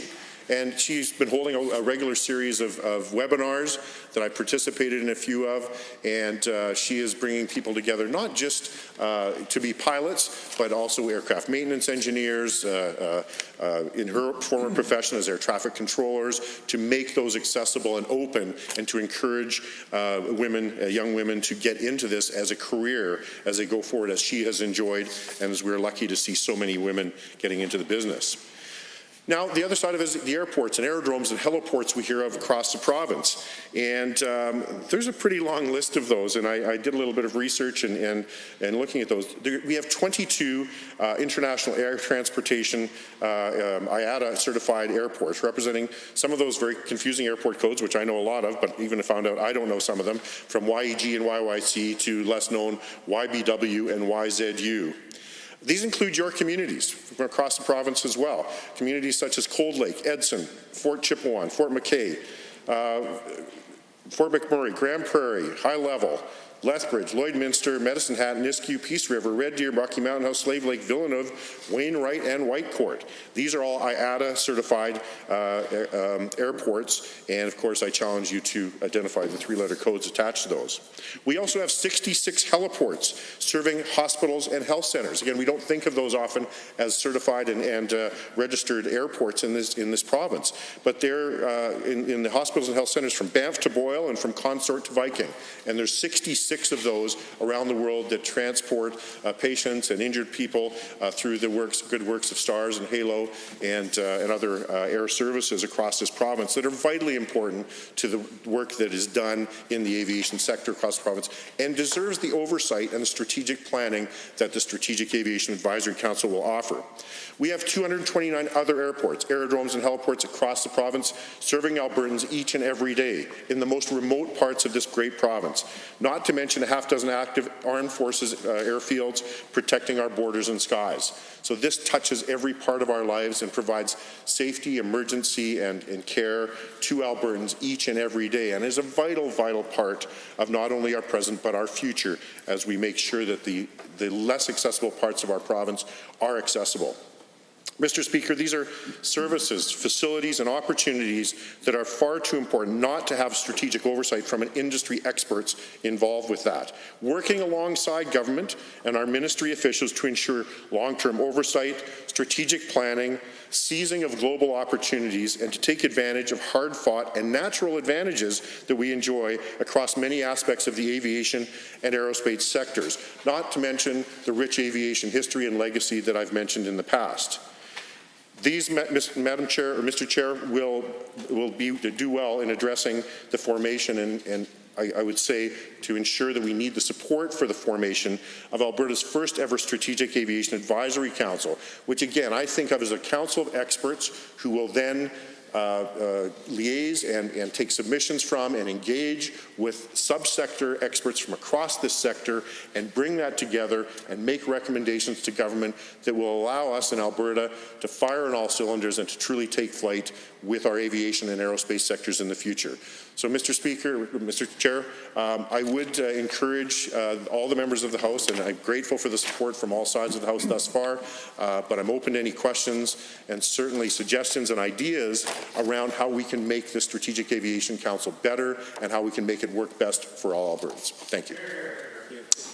Thank you, Honourable Member. Are there any other Honourable Members looking to speak to this? I believe that the Honourable Member for Edmonton Decor got my eye first. Thank you, Mr. Chair. Wow, looking really close there, but yeah. No, appreciate the opportunity to add some comments here in Committee of the Whole to Bill 201, the Strategic Aviation Advisory Council Act. I, of course, first want to start by thanking the member from Calgary Fish Creek for bringing this bill forward. Very clearly, based on tablings that I've seen, some of the comments that he's added through the course of debate here so far, has brought forward a very robust knowledge of the industry, probably the fact that spending 20 years in that industry might have helped just a little bit. But it certainly gave us the ability to look at some of the things that maybe we have been overlooking in the past as a province. I think back when the debate around the Edmonton City Airport was going on and how controversial, how heated that became. I'm wondering now, could that advisory council been able to inject some knowledge within that debate? But unfortunately, we'll never know at this point. But so I guess as I'm looking at this bill. And I'm sure the member will probably get a chance to pop up later and maybe add some thoughts around this. From a technical point of view, I suppose creating yet another council or a committee could suggest be creating red tape. And as the red tape critic, I'm wondering maybe what kind of discussions occurred with the red tape minister. Was there any pushback potentially about doing this, or did he get any, signs of urgency that he might need to go out and cut into all kinds of other areas in order to fulfill that mandate of one in, one out, cutting by 1/3, things like that, or potentially just rushing ahead to try to make room for this. So I'm curious about some of those things. Of course, we've also seen comments from the government around, by the Premier, a fiscal reckoning. It would be unfortunate if we've gone through all the work to pass this. And again, I commend the member from Calgary Fish Creek for, quite honestly, I think, providing an opportunity at diversification more so than what I've seen from the government here so far. But will the government be supporting that work going forward? It'd be great to pass this, have it then sit on a shelf somewhere for at some point in time. Maybe we'll look at it again. Here's an opportunity that we can use all the knowledge that lies right here in Alberta to be able to spur Alberta's economy forward in possibly an area that we've neglected before in the past. And so, I'm looking forward to maybe even hearing from the Minister of Red Tape Reduction around that, or the member and some of his comments. I was very pleased to see the level of stakeholder engagement on this, and of course that's probably due to credit of the many years in the industry and all the contacts that you've been able to reach out to. And so I look forward to seeing what this council will be able to advise Alberta on how we can move forward, and I'm hoping that the government will take this seriously as they go, especially given some of the things, partially because of COVID, the downturn in the economy itself. The airline industry has taken a beating, quite honestly.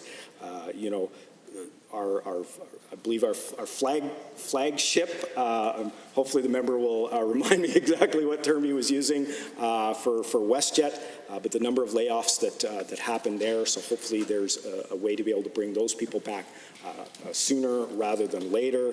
Air Canada, of course, and just around the business that's being done at both of our international airports in the province and even some of our smaller ones, and how we can better utilize some of those smaller facilities. And so with that, I look forward to the rest of the debate in Committee of the Whole. I will be supporting Bill 201 to move forward, of course, to third, and most likely, ultimately, that we pass this bill and give Alberta the best chance we can at diversification within the province. And again, I want to thank the member from Calgary Fish Creek for all his work that he did putting this together, and for his work even presenting it to the private members committee as well, of which I'm a member. Thanks, Madam Chair. Any other members wishing to speak? The Honourable Member for The Honourable Member for Calgary-Fish Creek. Thank you, Madam Chair. And if I just may quickly respond to the member here so that we can keep that very timely. I know that there's been some concerns. Are we creating red tape by doing this? But there's a certain point in time to the member respectfully that you have to move ahead and you have to take, not red tape, but you have to move forward with ambition and with vision. And I think this is an opportunity to do that, where we can bring in industry experts, and we have lots of incredible people within our ministries and across government that do some work, but there's no better person or people to tell us about what their industry needs and how we can help them to advance forward and to grow that industry in Alberta, which is the ultimate goal, than to listen to the industry experts. The structure of the council allows, and I've had lots of conversations, and I've reminded many people that have helped me to get where we are with the bill, that just because they've helped us get to where we are doesn't mean they're going to be at the table, but that they can be represented at that table, and that the council has the opportunity to have some breakout working groups to address subsectors, and they also, as is outlined in the bill itself, to receive submissions or to engage in other ways with sector and subsector experts. So I'm hoping that that is really driven by those business people that will come forward, and that their recommendations will be equally insightful. In terms of overlap, you know what? If we can overlap a little bit with the ministries and the good work that's being done there, but we can encourage them and nudge them and give them some tools to enhance what they're doing to diversify the economy. I think that's very good. And in terms of the focus, the lack of focus that we may have seen in the past, you know, one of the things that drove me to bring this bill forward was a loss of some pretty strategic air services in my mind as someone with an industry background. When we got, when Cathay Pacific Cargo started flying into Calgary, the company I worked for, I was pretty thrilled to see a tail on the ground there, and was able to attend the inaugural flight welcoming of that. So that launched in the October of 2014. And when they left, I think it was April 2019, of course, with very little fanfare of the cancellation of it, I made a phone call and to one of my friends who was actually formerly in the passenger side and was the vice president of cargo for Cathay Pacific North America. And I asked him, you know, what was his interaction with the Alberta government? Was there anything there? And I was pretty shocked that he said that they had not had one conversation or one phone call. So we're not doing it as well as we need to do. We need to do it better, and I'm hoping that something like Strategic Aviation Advisory Council will actually encourage that to happen through recommendations that we need to take the services of our partners that are choosing to do business in Alberta, I think, more seriously. In terms of the bill itself, if we pass it, and I'm hoping we will, and I'll have the support to do so, it does not come into effect until December 31st of this year. So there can be a thoughtful, and I know that might sound like a long time now, and certainly we could use the help to drive those recommendations forward, but so that we can actually have the right people at the table. And I think that's very important. And all the people that I've spoken to, doesn't actually mean that they're going to be at the table, have been warned that this is going to be a lean and mean group, and that they're probably going to be paying their own way, and we'll provide some meeting space and as the bill says, some secretarial support from the Ministry of Transportation at this point in time, and that the decision on how and who this council will be attached to formally will be decided, of course, by Executive Council, as I recall correctly. Order in council on that. In terms of the airline industry, the member is very, very, I think, insightful in that we're running into a time here which has been decimating for the airline industry, and we need to show some love to our friends at WestJet, who have their hubs and their base of operations and their largest number of employees here in Alberta, and we need to ensure that they understand and they know that we understand how important they are to the Alberta economy and to employment and to the GDP of our great province. But also, not limited to WestJet, the flag carrier, I think was the term I've used before. Provincial flag carrier, we have national flag carriers, but we also have to equally respect the investment and the hard work done by Air Canada and Air North and so many other airlines at Flair and Swoop and so many others, but also the international carriers. Without them, we won't have the competition we need and or the opportunities to get people to Amsterdam and to Beijing or through through Hainan Airlines. We need to work very closely with those. So I hope that answers some of the questions that the member posed there. This is a very complicated field, and this bill is rather complicated in itself. So just an opportunity there to look at it. There's a big breadth there, but there's also, I think, reflected in that the huge opportunity that I'm learning more about each and every day. And to your point on the letters of support that I've received, I knew a few of them. I've met way more. And I've learned so much about the industry, particularly in the RPAS, the remotely piloted aircraft, and the RPAS and the UASs and the UAVs, the technology that's being employed in this province that can help us across the forestry sector, the energy sector, so many different industries that we could actually create a center of excellence here in Alberta is extremely exciting. So thank you to the member for the support, and I hope that that has helped to allow him to support this bill as we go forward. Thank you. The Honourable Member for Sherwood Park. Well, thank you so much, Madam Chair, and especially thank you to the member for Calgary Fish Creek for putting forward this amazing bill, which I'm so proud to rise in this House today to support. Bill 201, the Strategic Aviation Advisory Council Act. And I would also say through you, Madam Chair, how much I appreciate the passion and the professional knowledge the member for Calgary Fish Creek has on this file as it is seen in this bill. And I would also want to recognize the passion and experience of my other colleague, the member for Lac St. Anne Parkland, and his incredible input on this bill as well. Madam Chair, I support this very important private member's bill for many reasons, but in my time speaking today, I want to cover three key reasons why. I support this bill, including its air services strategy on the fronts of economic development, tourism, and rural economic development, which I believe this bill will have immense benefits for those areas as well as many other areas. And then if I have time remaining, I want to talk about my local airports in Strathcona County, Josephburg, and South Cooking Lake, because I believe this bill is not only good for our big airports of Edmonton and Calgary, but also our rural airports here in Alberta. We can never forget about rural economic development, and when I say that, Madam Chair, I'm looking at our wonderful members here from rural Alberta, including my good friend, the member for Drumheller-Stettler. So, I want to begin, this bill will strengthen and support economic development in the area of foreign direct investment. For Alberta to grow economically in the 21st century, we must engage with the rest of the world. And this bill is focused on international engagement and thus foreign direct investment. We must build the Alberta brand globally, and this bill is focused on that, supporting broader economic development, tourism, and diversification objectives. We need to engage with, through also airline strategic connections, the major economic superpowers of the Asia-Pacific, China, Japan, and India. The Asia-Pacific represents 60% of the world's population, 40% of the global fossil fuel consumption, and a third of global trade. We need to be engaged, and I know the member for Calgary Fish Creek and all members of this House on both sides of the aisle understand this important point.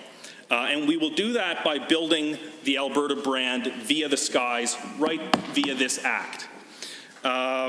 So more corporate connections across the world, including to China, India, and Japan, will be absolutely critical, and this bill supports that. We are a small jurisdiction, Madam Speaker, and so we're 4.3 million people. We must connect with the rest of the world, and this bill facilitates stronger connections in the 21st century through the aviation industry. We also must emulate Texas in this regard. We're often called Texas of the North, and that I'm quite proud to have that nickname, Madam Chair. Texas is an energy superpower like we are, a subnational jurisdiction, In the early 1980s, they went from overly relying only on energy to following the energy crash in the early 1980s and a really nasty banking crash as well. They focused on diversifying their economy beyond fossil fuels, and one of the key sectors they targeted was aviation. And now Texas is a major hub and also an aviation industry powerhouse. So we can really emulate Texas in this regard as well. So I am excited on the front of foreign direct investment, Madam Chair, for Bill 201 to support this very important objective for Albertans. Also, Madam Chair, I'm very excited on the front of tourism. This bill will focus on tourism and thus supporting the Alberta economy. In 1970, fewer than 200 million people worldwide engaged in tourism, traveled abroad. Now that number, as of last year, surged to 1.5 billion. Led by Chinese outbound tourists of 150 million. We need to engage these markets for tourism, for our great tourism spots all across our province, for Banff, Jasper, and all across Alberta, including my beautiful riding of Sherwood Park. Madam Chair, Chinese and Japanese tourists are some of the highest spending tourists in the world. Annually, Japanese tourists spend some 20 billion, and now recently, Chinese tourists have eclipsed them in their tourism purchasing power. We again must engage these markets, and the Strategic Aviation Advisory Council Act does just that. Thus, it has my strong support. And we have great examples of Alberta airports engaging with other international airports for great economic effect, Madam Chair. I think back to 2010 when the provincial government, along obviously with the federal government, cooperated to get a flight from Calgary to Tokyo, Japan.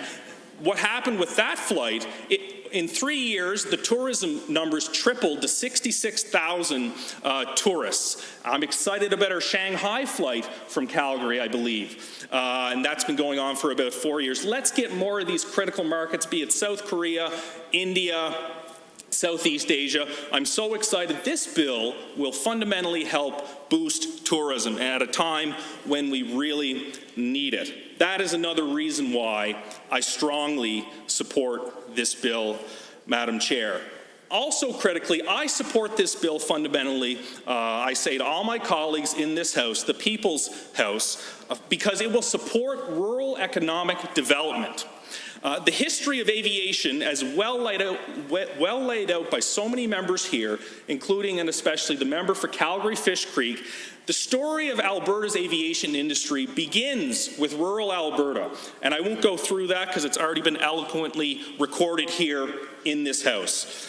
But I want to start in 1972 when Peter Lougheed, one of our most visionary premiers, laid out his vision for rural economic development via our rural airports that synergistically feed into Calgary and Edmonton. This began at the end of 1972 with the government proposing to build the network of rural airports that are so critical. And I see them in my municipality too of Strathcona County with, again, Josephburg and South Cooking Lake. So I'm excited about this bill because Alberta only succeeds so long as rural Alberta succeeds. And what I like about this bill put forward by the member for Calgary-Fish Creek is this is an inclusive bill that includes the economic development benefits will also be shared with rural Alberta. So again, on that front, Madam Chair, this is another reason, the third I have outlined here in this House, why I strongly, with great passion, support this bill.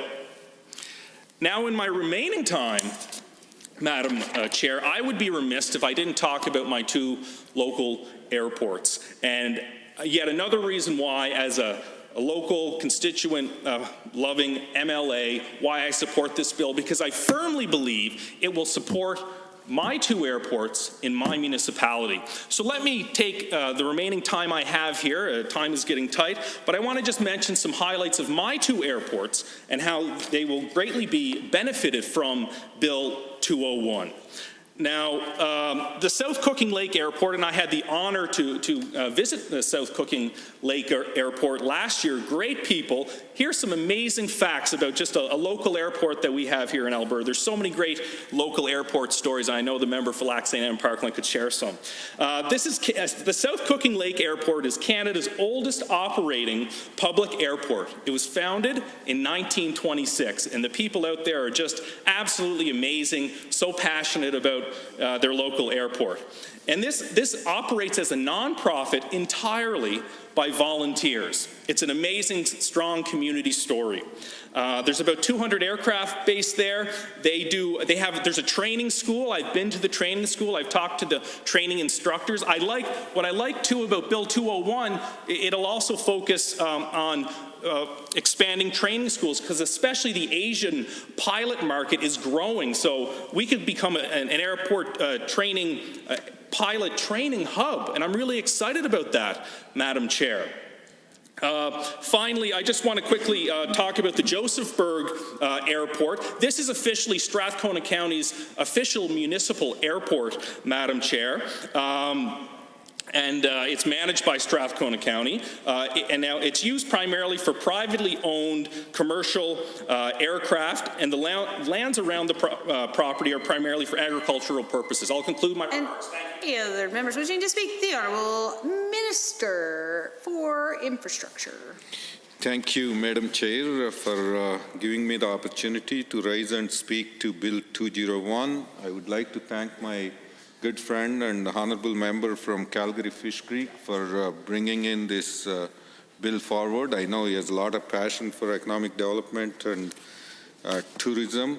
And also I would like to commend the previous speaker, member from Sherwood Park, to actually represent the airports in his riding very passionately on behalf of his constituents.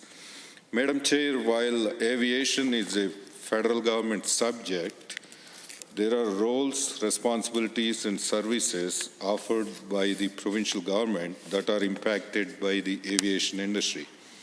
As such, the government of Alberta needs to be informed and make the correct policy decisions with expert advice in order to help grow and diversify our economy.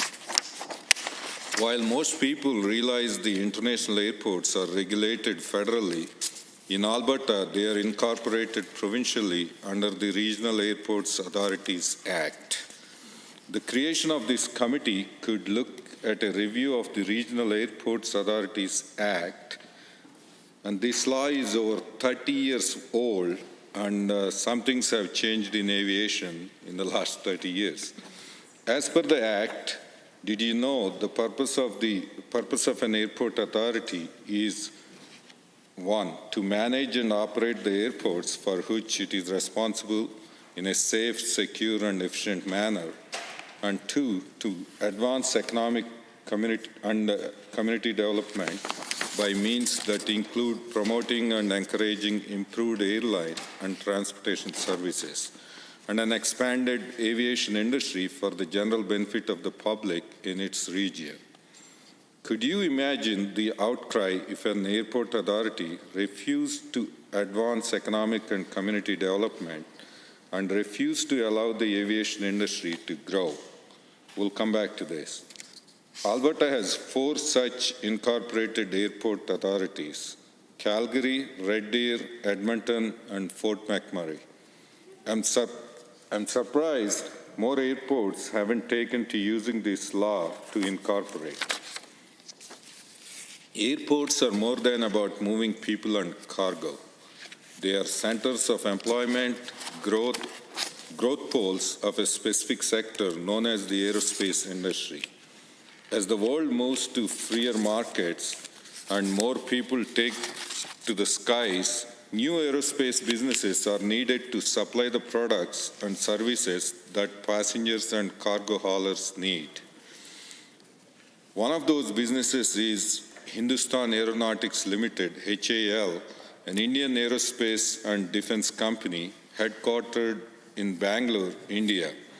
They recently did a deal with the British Aerospace to create an updated version of the Hawkjet training aircraft. This is the same aircraft of the Royal Canadian Air Force leases to train its jet pilots, and that lease is coming due in 4 years. Wouldn't it be something if, because of this committee created by Bill 201, proposed by Honourable Member from Fish Creek, Calgary Fish Creek, and Alberta's low tax and favorable economic development conditions, that Hindustan Aeronautics Limited set up operations in Alberta to build aircraft for the RCAF and the air forces of the world to lease. Aviation and aerospace are global industries. Canada and Alberta in particular has a role to play to staff the pilots, flight attendants, mechanics, and air traffic controllers needed to grow this sector at home and abroad. Madam Chair, I dare say we have a role to play to train the next generation of pilots and mechanics, both civilian and military, for the entire world, right here in Alberta. It means engaging the flight schools across the province. It means having more than one aircraft maintenance school at SAIT in Calgary. Maybe Nate should get back in the business. Maybe Grand Prairie Regional College or Keno College from my almost second home, Fort McMurray, have a role to play in training mechanics. In order to train pilots and mechanics, we need airports. In fact, Alberta may have too many airports. Premier Lougheed went on a spending spree in the 1970s, and just about every community has one of their own airports. But businesses like to cluster, and like businesses, some airports will survive and some will return to gravel and dust. We have some great airports here in Alberta. Recently, I actually asked my good friend, member from Lac St. Anne and Parkland, and a member from Leduc Beaumont, to join me in a tour at Edmonton International Airport. And it was very impressive, Madam Chair. Edmonton International Airport has invested in air cargo. Just last year, it paid off in spades. Among a global 5% decline in air cargo traffic, Edmonton International was able to grow the market 3.3%, Madam Chair. And Edmonton International beat the global market on air cargo in 2019. Although I'm from Calgary, I actually praise Edmonton for that reason, Madam Chair. As trans-Pacific airports like Vancouver become crowded and congested, and the new carbon composite technologies are used to develop aircraft, like the Boeing 787 and the Airbus A220, enabling aircraft to fly farther, quieter, and with less fuel, Edmonton and Calgary international airports will become those trans-Pacific gateways and alternates to Vancouver, Madam Chair. And it's very timely we develop alternate to Vancouver, Madam Chair. And one need not go to Vancouver for a 14-hour direct flight to New Delhi, for example. It can be flown from Edmonton or Calgary, as the member from Sherwood Park said. It means going out and making the business cases to those airlines to skip Vancouver and fly routes directly to Alberta. It means filling those planes with passengers and cargo too. That's where the experience of a member from Fish Creek come into play, Madam Chair. He worked at with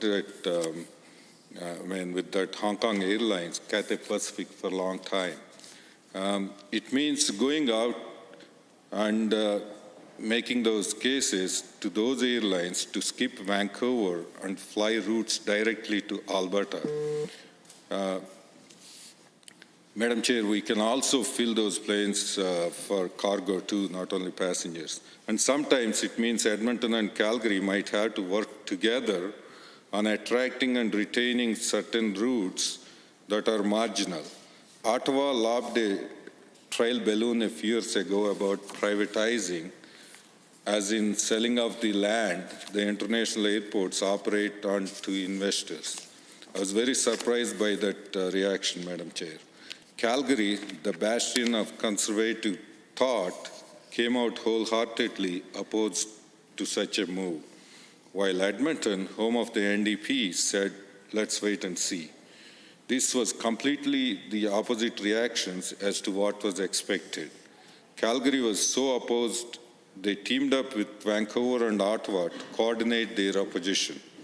Privatization brings about a degree of discipline on airports so that they do not create grandiose palaces like the Taj Mahal and overbuild before needed, driving up airfares for consumers and making flying expensive. Expensive flying limits passengers, which limits routes, which limits connections to the world and air cargo, and limits economic growth. This committee, created by Bill 201, could look at airport privatization question. Another matter this committee, Bill 201, creates could provide advice to the government with respect to the disputes at airports. I know of 3 disputes in Alberta that are affecting economic development. The first one, a county has tried to get water and wastewater for more than 5 years to the airport, but the airport keeps holding up the agreement and construction. Meanwhile, potential tenants fed up with the holdups at this airport and the inability to buy titled lots as opposed to leased lots have gone and built their own airport nearby, reducing the economic impact of the original airport. There. Any other members wishing to speak? The Honourable Member for Camrose. Well, thank you, Madam Chair. It is my honour and pleasure to rise and speak in support of my friend and colleague's Bill 201. One of the crown jewels in my constituency is the Camrose Airport, which serves the city of Camrose and surrounding area. Of note is a 4,500-foot runway, which can accommodate corporate jets. The manager, Wayne Steele, proudly shared with me that he has clients coming out of Winnipeg and Red Deer. This traffic provides economic benefit to our community. When these travelers land, they usually rent a vehicle, purchase gas, buy meals, and occasionally stay overnight in one of our many hotels. This service de-isolates our community. The major airports in Calgary and Edmonton are not needed as a facility to land. Our community realizes this benefit. Aerial applicator companies stop at our airport and spread fungicide for the agriculture community. Support equipment is set up at the Camrose Airport. The long runway allows carrying of large loads, which reduces the cost to farmers. A faster application with fewer trips is required. The region had not seen that level of applications in 25 years.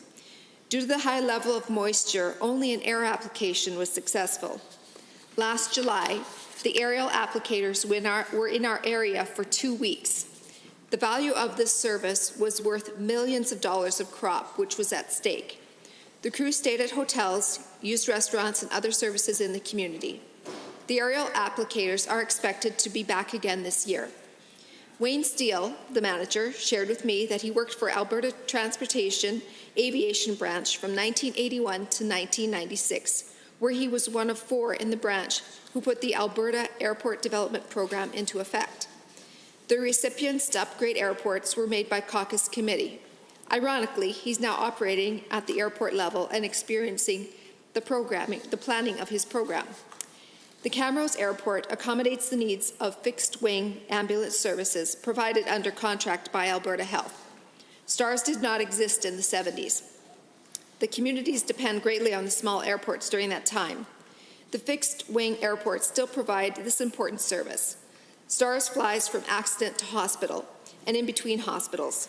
Small airports accommodate the needs of law enforcement as well. The RCMP uses the airports for transportation of prisoners. Judges and magistrates use the airports to make their way to more remote areas. The Camrose Airport also serves recreational pilot needs and in the past, flight training schools. For decades, we had our own flight school, which is trying to be revitalized. Federal regulations are holding them back. Within my constituency, Hardisty, Killam, Toefield, and Viking all have small airports as well. Bashaw has a grass strip which serves as a takeoff and landing airport. Aerial application operations work out of these small airports in my constituency. The runways of these airports are smaller and shorter and are able to accommodate small planes. 3,000 feet is the typical runway at these community airports. I'm so proud to have an active airport community in my constituency and grateful to have Wayne Steele as the manager of our Camrose Airport. He worked in the industry for 44 years and brings a great deal of knowledge. Thank you to Wayne Steele for the contribution that you've made to our community and to the industry. And thank you to the small airports. We're so grateful to have that service in our constituency. I'm glad that the member of Fish Creek has brought forward this important bill that has a very detrimental or important impact on my community. Madam Speaker. Any other members wishing to speak to Bill 201? The Honourable Member for Laxton and Parkland. Yes, thank you, Madam Chair. So to the member of Fish Creek, thank you again for bringing forth this very important bill to our aviation community. Again, I fly planes as well, and I love all the comments my fellow colleagues are making about their strips and the businesses in their area. Minister of Infrastructure, again, citing some of the business opportunities that are out there. We have a lot of depth in our economy, and oftentimes we get criticized for not diversifying. And I think this is one of the chances to come up and actually diversify our economy. And I was really happy to see, and I'm going to give a plug for the member of Lethbridge, that their city actually took over the operation of the airport down there. And every couple of years they used to have the Lethbridge Air Show. This year I think was the year, and it got postponed obviously for COVID. But the fact that city council stepped forward and said, hey, here's an opportunity for us to run this thing as a business model. It can attract into the areas and do that. And it literally helps with this aviation council coming forward to help foster those type of ideas. When you get some like-minded folks in the room that are energetic, that can look at the different areas and bring it from the different facets of that industry, it's really going to be very meaningful. Out in my area, again, I've mentioned the two airports, the Villeneuve Airport and also the Marithorpe Airport. And it was very interesting to see that there was a council meeting recently with Lac St. Anne Council, and they voted to honor Mr. Peter Trenchy, former minister from this House, to actually name that little airport that he was part of to get built up there back in the day, and they're going to change the name to Peter Trenchy Airport. Now, it should be also noted that that gentleman gave up, his life and to his constituents. He also is in the retirement home up there as well, within that area. When we're looking at some of the other things that could come out of this, we're talking, and the Minister of Infrastructure had spoken about, maybe developing a new jet program, maybe developing something there. It wasn't too long ago, I think, in history that the Avro Aero was out there. Now, this was a Canadian story, it was a Canadian history, and unfortunately a lot of folks have lost that. At that time, during development, we had the most advanced aircraft, the most advanced jet aircraft in the world at that time. And what happened was, due to short-sightedness and competition, et cetera, and one gentleman's mentioning that Diefenbaker killed it, I mean, that's part of the history, is that we allowed that industry to go to the wayside. And again, it was during cost control measures, it was during a bunch of things. There was pressure from the United States and the Soviets on it. Sputnik went and launched. But out of that program, we didn't realize how good we had it, how far advanced we were. When that program was canceled, they were literally robbing all of the engineers who were involved. Little things like the space shuttle program came out of it. Little thing like the Concorde came out of those groups. NASA inherited a ton of aeronautical engineers from that. Lockheed Martin, the Skunk Works. And looking at some recent information, again, we're in a 5th generation fighter type program now, maybe pushing towards 6th. At that time, it was 1 or 2nd generation. That thing was 2 to 3 generations ahead of itself. Those are the type of things for innovation that we need to start launching again, and to give the young entrepreneurs the ability to do that. And again, to the member from Fish Creek for bringing this forward, I think that's going to foster it again. We've sold ourselves short for a number of years, and here's the time to really think big again, to take some of that pride, to bring it back, to tap into the technology that we have, to tap into the innovations we have through artificial intelligence and otherwise to do that. And one thing I would mention again, sir, is that on that council, don't neglect the experimental and the amateur-built aircrafts. That group has so much latitude. When you think of Spaceship One and you think of Burt Rutan, the innovations that they've taken forward, those are the ones that actually have commercialized space travel. That came out of that type of community of fostering those type of ideas. Anyone who's developing those avionics, they can do that. Anyone who wants to use alternate forms of propulsion or alternate engineered designs for lift or balance or otherwise, that's all part of that. It allows it really to foster and grow. And what you can see is that from the statistics from the Federation of Aviation Council in the States, they had seen in general aviation accidents actually decline. And everyone's been working on this for years, and you're looking at the balance of flight, what takes place during the flight envelope, and they'd seen a massive decline over the last 10 years. Most of it was attributed to actual personal GPS units that you could take in the aircraft. The conventional mainstay takes a long time to bring it along, but the experimental crowd, the amateur-built guys, they were allowed to develop these software, and there were supplements. So these are the type of innovations that can be adopted and brought forward quite more readily. I did write down some notes, and I didn't want to miss anything today, but I'm probably already halfway through it and mixed it up anyway. So might as well just throw those to the side. The Villeneuve Landing Network, I want to talk about that a bit. It was Mayor Natu from Sturgeon County actually pulled that together because it's in her backyard. She ended up getting 3 other mayors that came on board with that initiative. Again, understanding regionally that we could pull it together and the benefits that would come from all those areas. We also have Alexander First Nations as part of that group, City of Morinville, City of St. Albert. These are the type of things that when you drop that little airport in your backyard, you can start to capitalize on. And if it's things like infrastructure, if we have dollars to spend for infrastructure, we can start building this out. When we're talking economic trade and tourism, those are the type of things that we can talk about fostering this, the flight training, etc. So to the member of Fish Creek, thank you for bringing this forward. Obviously, everyone here knows that I'm going to be voting in favor of this, and I hope that we actually wholeheartedly embrace this and think of ways how we can grow and diversify our economy through aviation. So thank you. Any other members wishing to speak to Bill 201? The Honourable Member for Central Peace Notley. Thank you very much, Madam Chair. It's my pleasure to rise today and speak in support of Bill 201, the Strategic Aviation Advisory Council Act. As my colleagues have done before me, I want to thank the member from Calgary Fish Creek for his work on developing this bill. The opportunity to bring forward a private member's bill is a rare privilege, and I know the member has translated his personal passion for this sector into the objectives of this bill. The creation of this advisory council builds on a rich aviation history that we have here in this province. Names like Wap May and Max Ward are just very, I guess, commonplace and kind of household names in Alberta because they have such a history in particularly northern Alberta, but of course all of Alberta. There's a great deal of potential to grow and develop this sector. This bill will help us do just that. The Council will focus on the following. First, a strategic approach to air services that encourages economic growth and tourism. And of course, that's something we campaigned on, is to grow the tourism industry in Alberta. Second, strategic use of aviation programming when it comes to commercial and private pilot training. And of course, that's something even myself someday I would like to take to become a pilot too.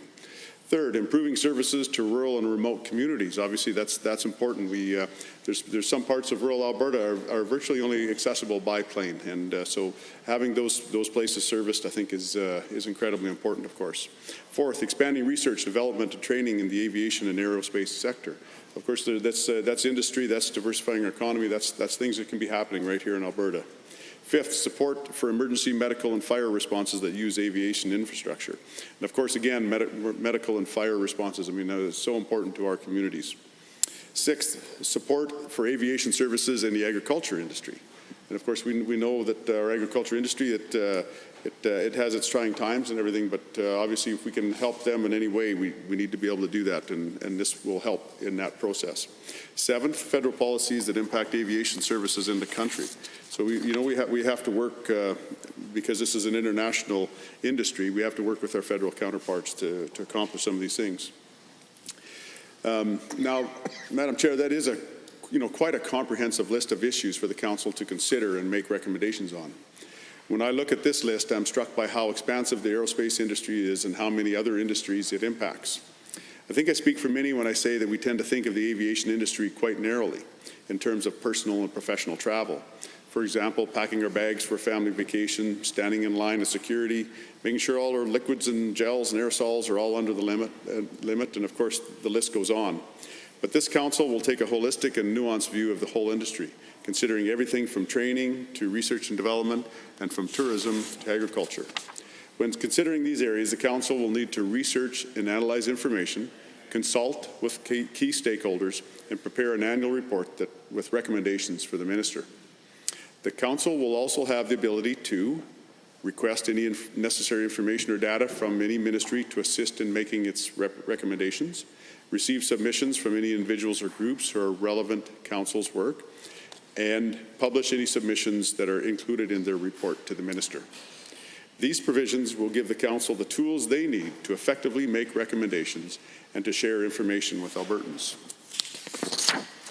Madam Chair, there's another important section that I want to highlight in this bill, and that is the composition of the council. And again, I commend the member for Calgary-Fish Creek for these robust provisions. This section relates to who will be appointed to the council and the sectors or organizations they will represent. I'm going to quote directly from section 6.3 of the bill. The members of the council must include individuals from the following sectors: airlines or commercial aviation, aerodrome, airport or air navigation authorities, economic development, trade or tourism, pilot training institutions and programs, aircraft maintenance training institutions and programs, aerospace engineering or emerging technology, search and rescue, emergency medical or air ambulance, emergency management, agriculture or forestry, consumers, and of course that is a very important one, of course, and legal, finance, labor, or professional organizations. This list again represents a lot of diverse perspectives that make up the aviation industry. To close, I want to thank again the member for Calgary-Fish Creek for bringing this important piece of legislation forward. The detailed provisions of this bill reflect his past professional experience in this industry. And if you were ever to step foot into his office, you would realize that his passion is truly there. COVID-19 has had an unimaginable impact on this sector. That is what makes this bill and the creation of this council even more timely. While I know the member couldn't have foreseen the challenges the industry is currently facing, I am proud to support this piece of legislation that is needed now more than ever. And to borrow a phrase from the member, I look forward to seeing Bill 201 take flight. Thank you. Thank you. Any other members wishing to speak to Bill 201 in committee? I see the Honourable Member for Fort McMurray-Lac-La-Biche. Thank you, Madam Chair. Bill 201, the establishment of a Strategic Aviation Advisory Council Act, is a timely addition to the legislative agenda from the member for Calgary-Fish Creek, and I want to thank him for his leadership on this file. Great. I believe the Government of Alberta is going to need strategic policy advice on a number of matters pertaining to the aviation community in order to help facilitate Alberta's economic growth and job creation. One of those matters came up 3 years ago or so when the federal government floated the trial balloon of privatizing, which was selling the land base of Canada's national airport system airports, beginning with the Big Eight, which was Vancouver, Calgary, Edmonton, Winnipeg, Toronto, Ottawa, Montreal, and Halifax, where there is still federal land ownership component.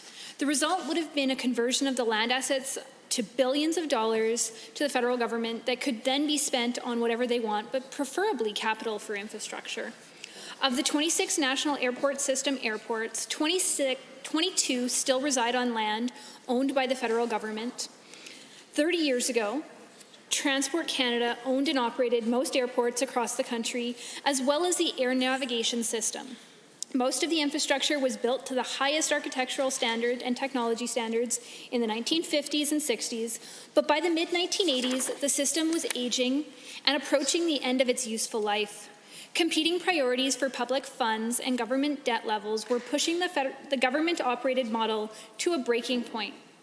Federal budgets would not bear the replacement cost of the airport and air navigation systems, which were increasingly ill-suited to growing traffic and new security requirements as a result of violent attacks targeting air transport.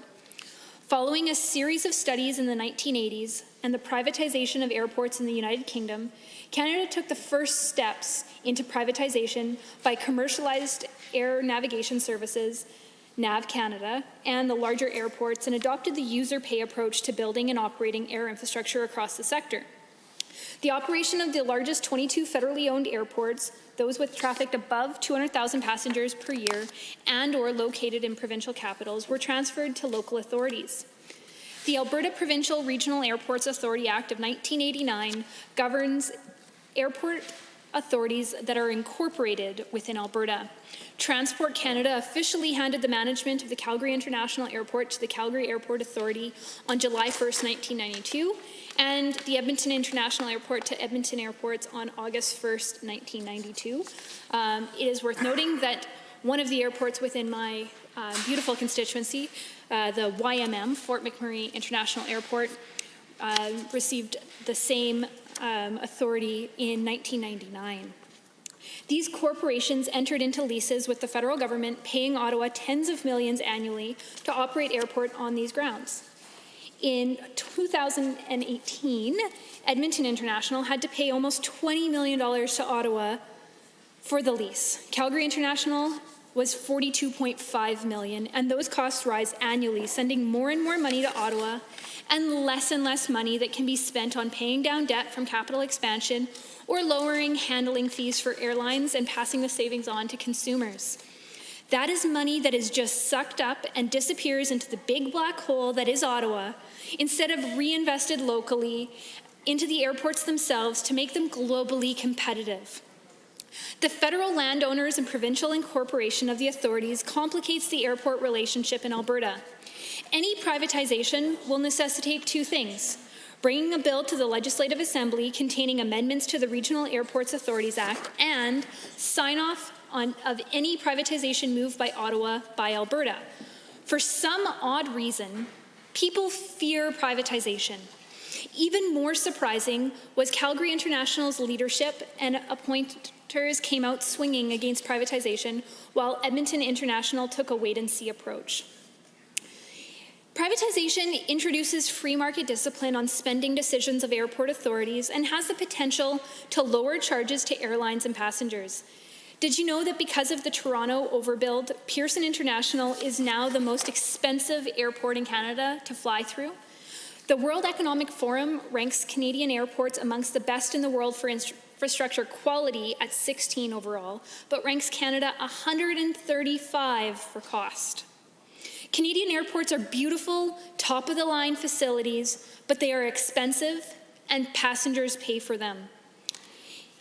Privatization also empowers airports to access capital for improvements they never had access to before. European and Australian airports have been privatized, and the C.D. Howe Institute estimates that the 8 largest NAS airports could raise between $7.2 billion and $16.6 billion. The C.D. Howe also estimates the value of the Calgary International at approximately $150 million to $1.2 billion, and Edmonton International valued anywhere from $400 million to $1 billion. Incorporation under the Regional Airports Authority Act enables airports to access debt financing through Alberta Capital Finance Authority, providing the backing of the provincial government's credit rating and borrowing facilities for the debt. If privatization were to proceed, according to a Moody's report from February 2017, all bondholders of the current airport debt would have to be paid back before privatization could occur. Under a privatized environment, rents currently paid to Ottawa can be converted to dividends paid to shareholders. Just think what AIMCO could do for the pension plans and the Heritage Fund by owning the international airports in Alberta. They already own a stake in the London City Centre Airport and make money off of that. Why? Because airports are safe, stable investment assets. Funds raised in the sale of these lands could then be used by Ottawa to fund the capital improvements needed at airports such as Lethbridge, Medicine Hat, Red Deer, Lloydminster, Grand Prairie, Peace River, High Level, and of course, Fort McMurray. The Canadian Transportation Act review by David Emerson took a look at airport recommended rather than placing the emphasis on extracting maximum revenue for governments for these public assets. The objective of privatization should be to encourage their development and operation as critical drivers of the competitiveness of the Canadian economy. Madam Speaker, there are lots of things in the CTA review for all of the other airports that are not internationals to consider as well. It might be something to look, this committee bill 201 it might be something for this bill committee to look at should it be created. Madam Chair, there is more than one way to conduct a privatization of airports. In the first instance, one can monetize the rent revenue stream under the ground lease by selling it to a private investor who would then name directors to the board instead of to the federal government. That is something that has been occurring in my region, in the Fort McMurray region, with our airport authority since approximately 2009. In the second case, one could privatize the operation of the airport through a new concession or management contract and implement legislation to dissolve the existing leases and airport authorities. Note that the second option would be a little bit more complicated in Alberta, and Alberta and Ottawa would have to work together to implement this. A third option is a partial sale of the airport lands and assets, forming an equity partnership with a private sector manager who would own at least 49% of the airports and be responsible for the operation under the contract. It requires legislation to dissolve the existing leases and airport authorities, but it is worth noting that the Birmingham International Airport in the United Kingdom has operated under a similar model with a minority equity stake held by the Ontario Teachers' Pension Plan. Again, Ottawa and Alberta would have to work together to implement this model. Also, for consideration, is to selling the airport lands and operations and converting the existing airport authorities into a share capital for-profit business corporation under the Canada Business Corporations Act and selling the airport lands to the authorities. This require provincial legislation to continue or transfer assets and liabilities. Finally, one could dissolve the leases and the existing authorities and sell their assets to a private company or a consortium of investors. Up to 100% ownership of the airports could be offered in one sale, as was done in the large airports in the United Kingdom in the 1980s. Or the sale could be completed in tranches over a period of time, and as has been done in the past with the sale of Canadian Crown corporations like Petro-Canada or Air Canada. Madam Chair, my goal here was to outline that there are a number of the issues surrounding airport privatizations of the two biggest international airports in Alberta, as this is a matter that will need to be watched, prepared for, and dealt with, working collaboratively with Ottawa due to the nature of the incorporation of Alberta's international airports. And this is very much a topic that I believe the Strategic Aviation Advisory Committee, formed under Bill 201, will be in a very good position to look at and be aware of and provide advice on should Ottawa move to sell the airport lands and finish the privatization that was started in the 1990s. I, again, would really like to thank my colleague from Calgary Fish Creek for proposing this private members bill and his leadership on this file. And I know everyone at the YMM airport very much supports this. Any other members wishing to speak to Bill 201, Committee of the Whole? The Honourable Member for Edmonton-Rutherford. Thank you, Madam Chair. I appreciate the opportunity to speak to Bill 1, and I've had an opportunity to address it a little before, and I think the member from Calgary Fish Creek knows that I support the work, and I would want to start by thanking them for bringing this forward. There's a number of things about the bill that I am hoping will come as a positive result for the province of Alberta.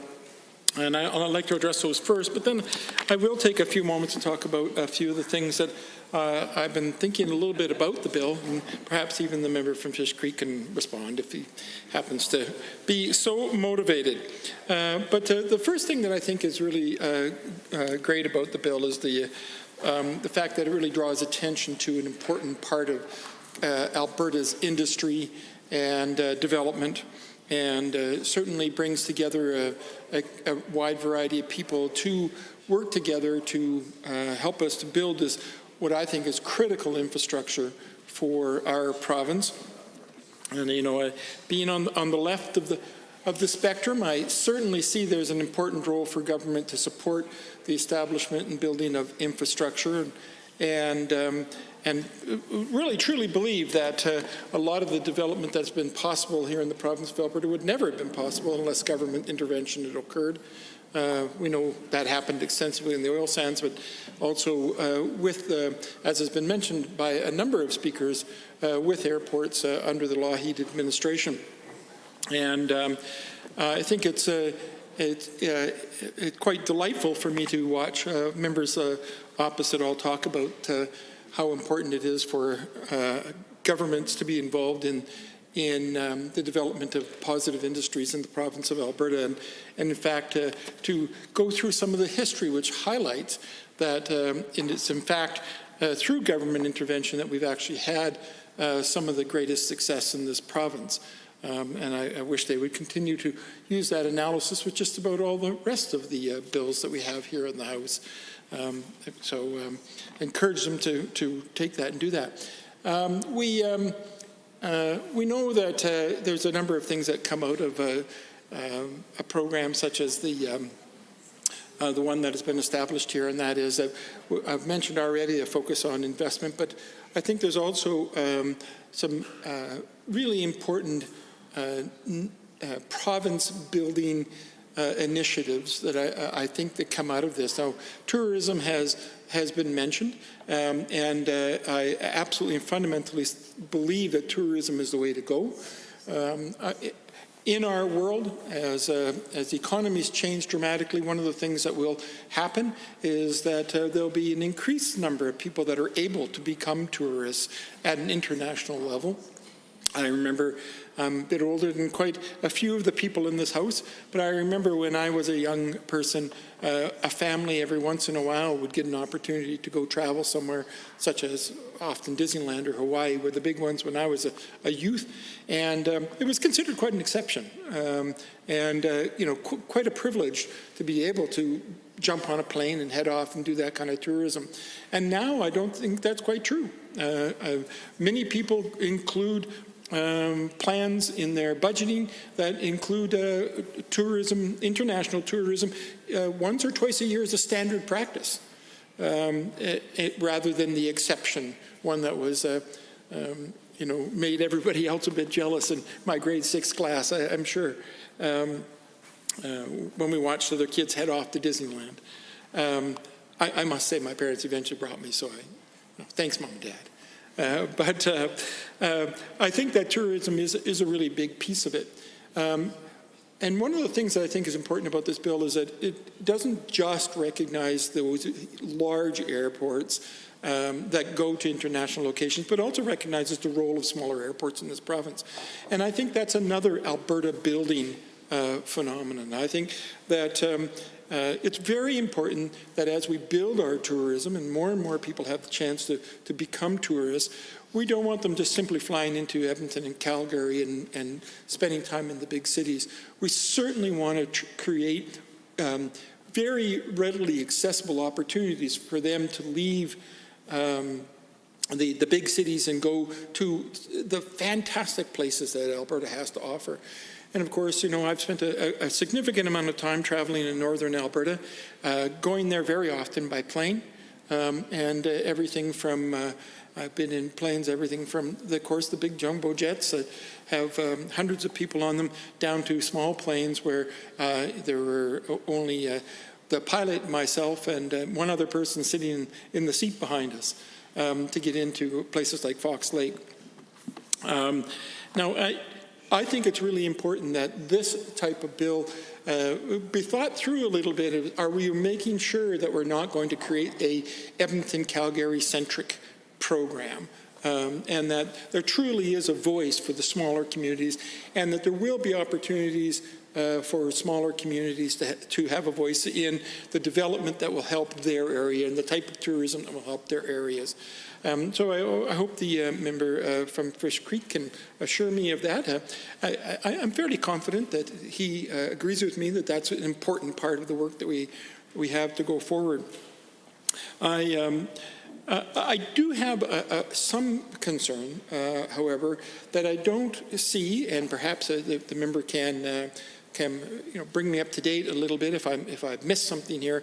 I don't see a significant role for Indigenous voices in this. And, I'm sure the members are quite used to me bringing that topic up basically in every single bill, because I think it is my responsibility. Always just asking the question, have we simply asked Indigenous people, is there something about this bill that might affect you in some way, might give you pause for concern, or at least should we be creating a very visible and obvious space for you to enter into the discussions and participation? For example, is there any guarantee or any process that will encourage or allow or enforce even Indigenous participation on the boards?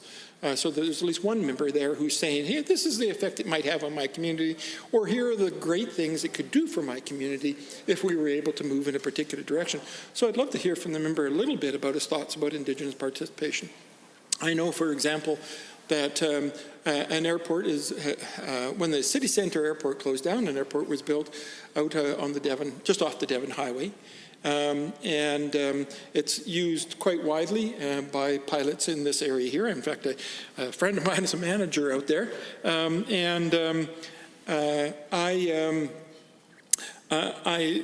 thought, this is a great thing. And I was really happy to talk about it. And I went to Enoch First Nation and spoke to Chief Billy Morin at the time. This was maybe about 3 years ago, and said to him, so how has the airport affected you? Thinking, wow, this is positive. Maybe it allows them to do some more industry type investments very close to them, literally across the highway from them. And his response to me was that they were very concerned about it, and in fact it made an application, or were considering perhaps an application to have the airport shut down, which surprised me a little, just because I wasn't ready for that answer. And what he said to me was, the problem is that they're making 100% of their decisions without any reference to how it's affecting Enoch Reserve. And one of the things they did is they built their runways perhaps on specifications that are necessary for air travel, such as the direction you're facing for predominant winds and things like that. But they built the runway such that essentially 100% of the planes take off from the airport and fly straight at the reserve and go right over the First Nations.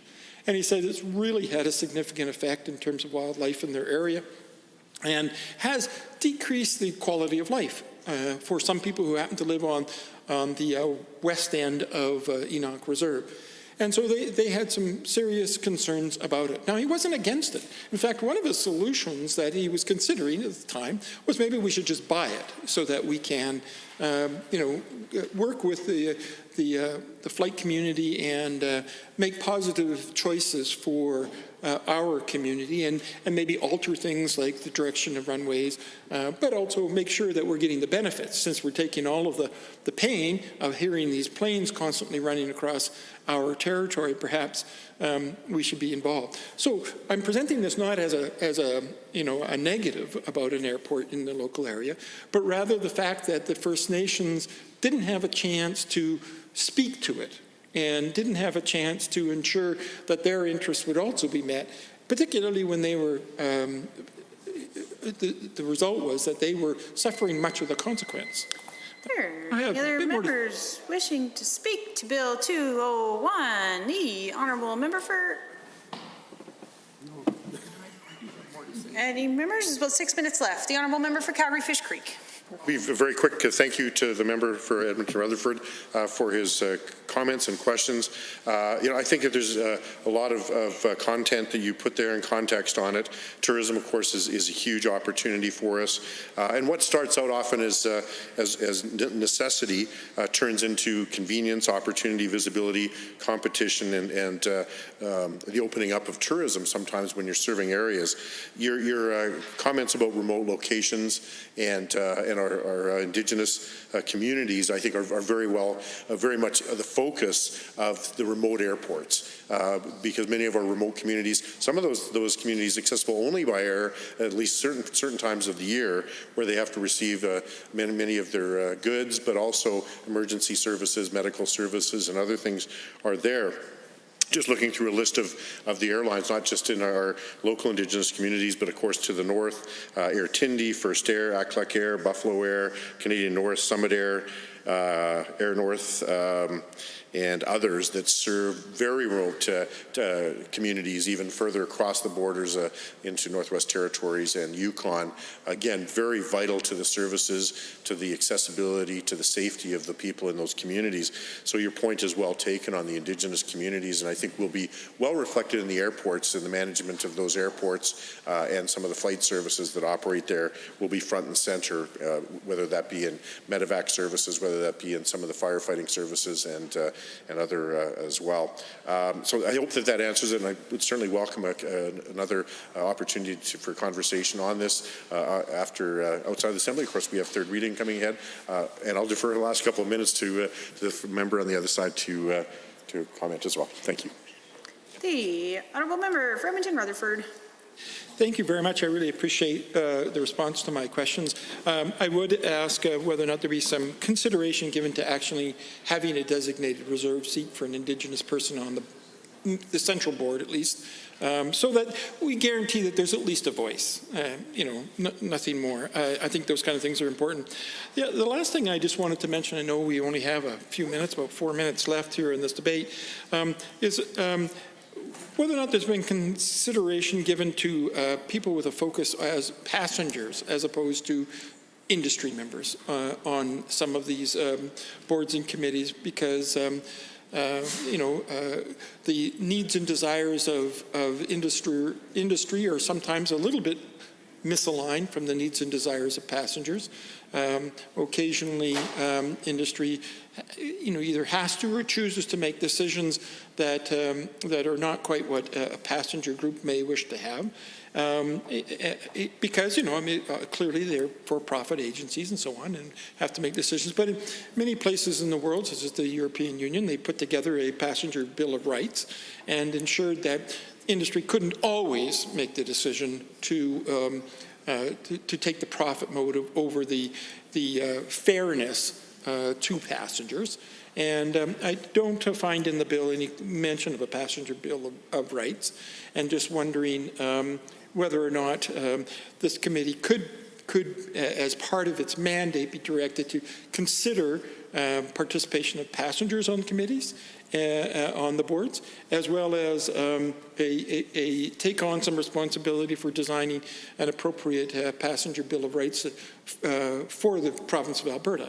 I know that this could be done nationally, and I know that the Prime Minister has addressed this, but I think that one that would be focused here in the province of Alberta would not be amiss, as we try to make sure that that the people here in the province of Alberta are always truly the beneficiaries of the things that we do in this province, whether it's the preservation of the land, the growing of our industry, and the development of our culture and our relationships with each other. That it's the people that ultimately have to be the focus of the work that we do.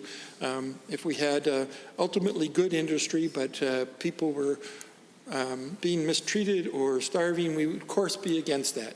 And in this case, I guess I just apply that by saying if people's interests were somehow being subverted at a time when perhaps they could be considered at a greater degree. And I know that can be difficult because flights in and out of the north can be very much predicated on weather. And so we need to find a balance. How do we make sure that the industry doesn't suffer every time the flights are canceled because of weather? But at the same time, we don't want people in the north always in the situation where they're at a loss if circumstances are such that the airline is unable to make appropriate accommodations for them when flights are canceled and so on. I certainly know some people that literally have to travel overnight to arrive at an airport. And so it means they've come a long way. As I say, if you're in Fox Lake and you want to get to the airport in high level, you are talking about at least a 3-hour, 4-hour journey. And I'm sure I could mention 100 other small towns where that's the reality. So I would like to see the member from Calgary Fish Creek consider what's the role of passengers in all of this. How do we ensure that there is a structural way in the design of these committees to ensure that passengers' needs and desires and wants are fulfilled in the work of this committee. So again, much like... Hesitate to interrupt. We are at our time limit here, so I shall call the question on Bill 201, the Strategic Aviation Advisory Council Act. On the clauses of the bill, are you agreed? Agreed. Any opposed? Carried. On title and preamble, are you agreed? Agreed. Any opposed? Carried. Shall the bill be reported? Are you agreed? Agreed. Any opposed? Carried. Rise and report. Can you?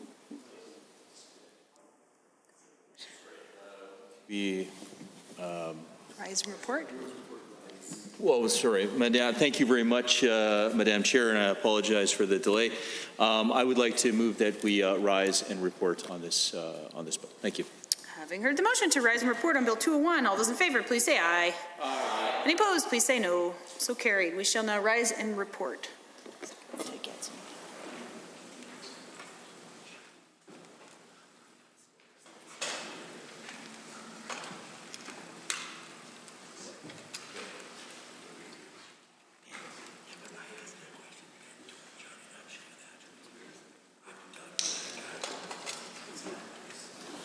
The Honourable Member for Lac-St. Anne Parkland.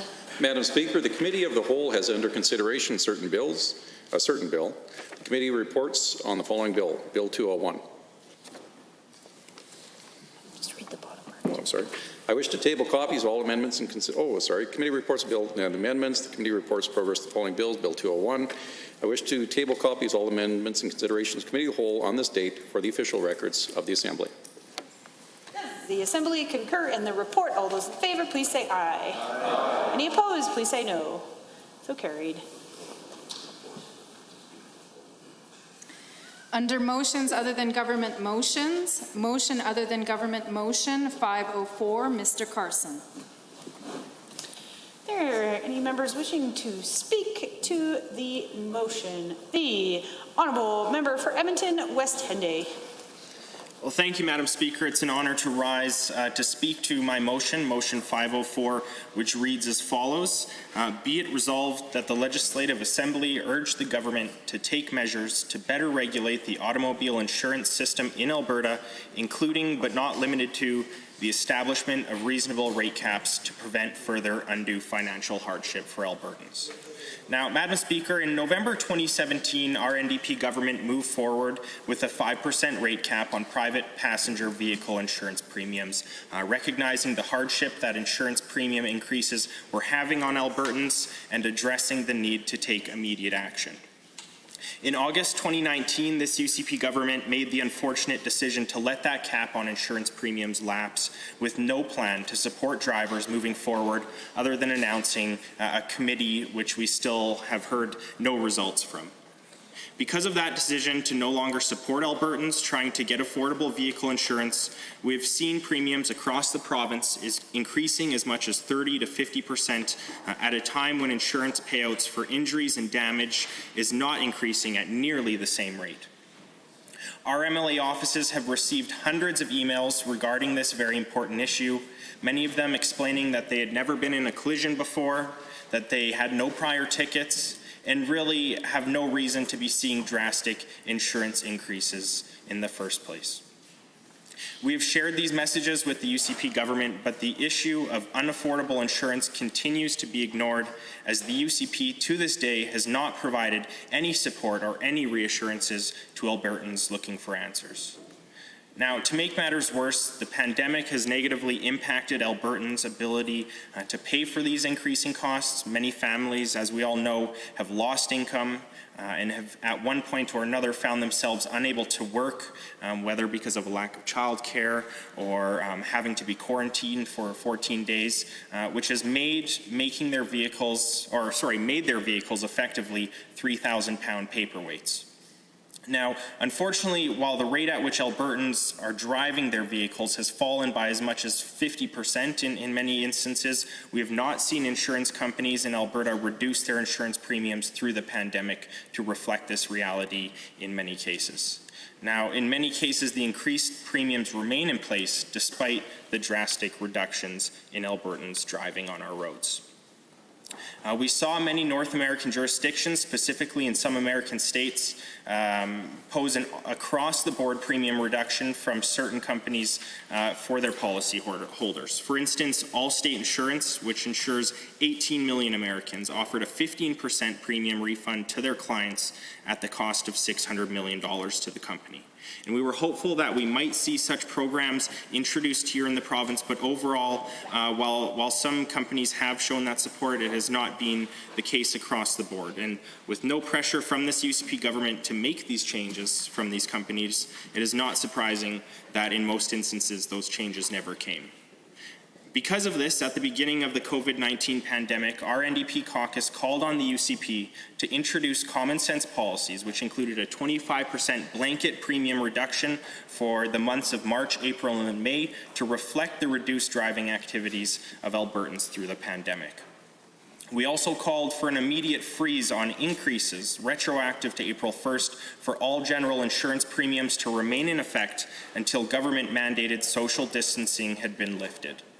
Now, both of these policies were rejected by the minister and by the UCP, and Albertans continue to be left with no support from their provincial government. And the fact is, insurance companies are generating enormous profits, while Albertans struggle to make ends meet, and even more so through the pandemic when passenger vehicles are being at a much reduced rate. And now, at the same time that Albertans are struggling to pay for their insurance, this UCP government has been nearly silent on this issue and instead have been more focused on taking federal handouts from the Trudeau government to pay for their debt-burdened partisan party office.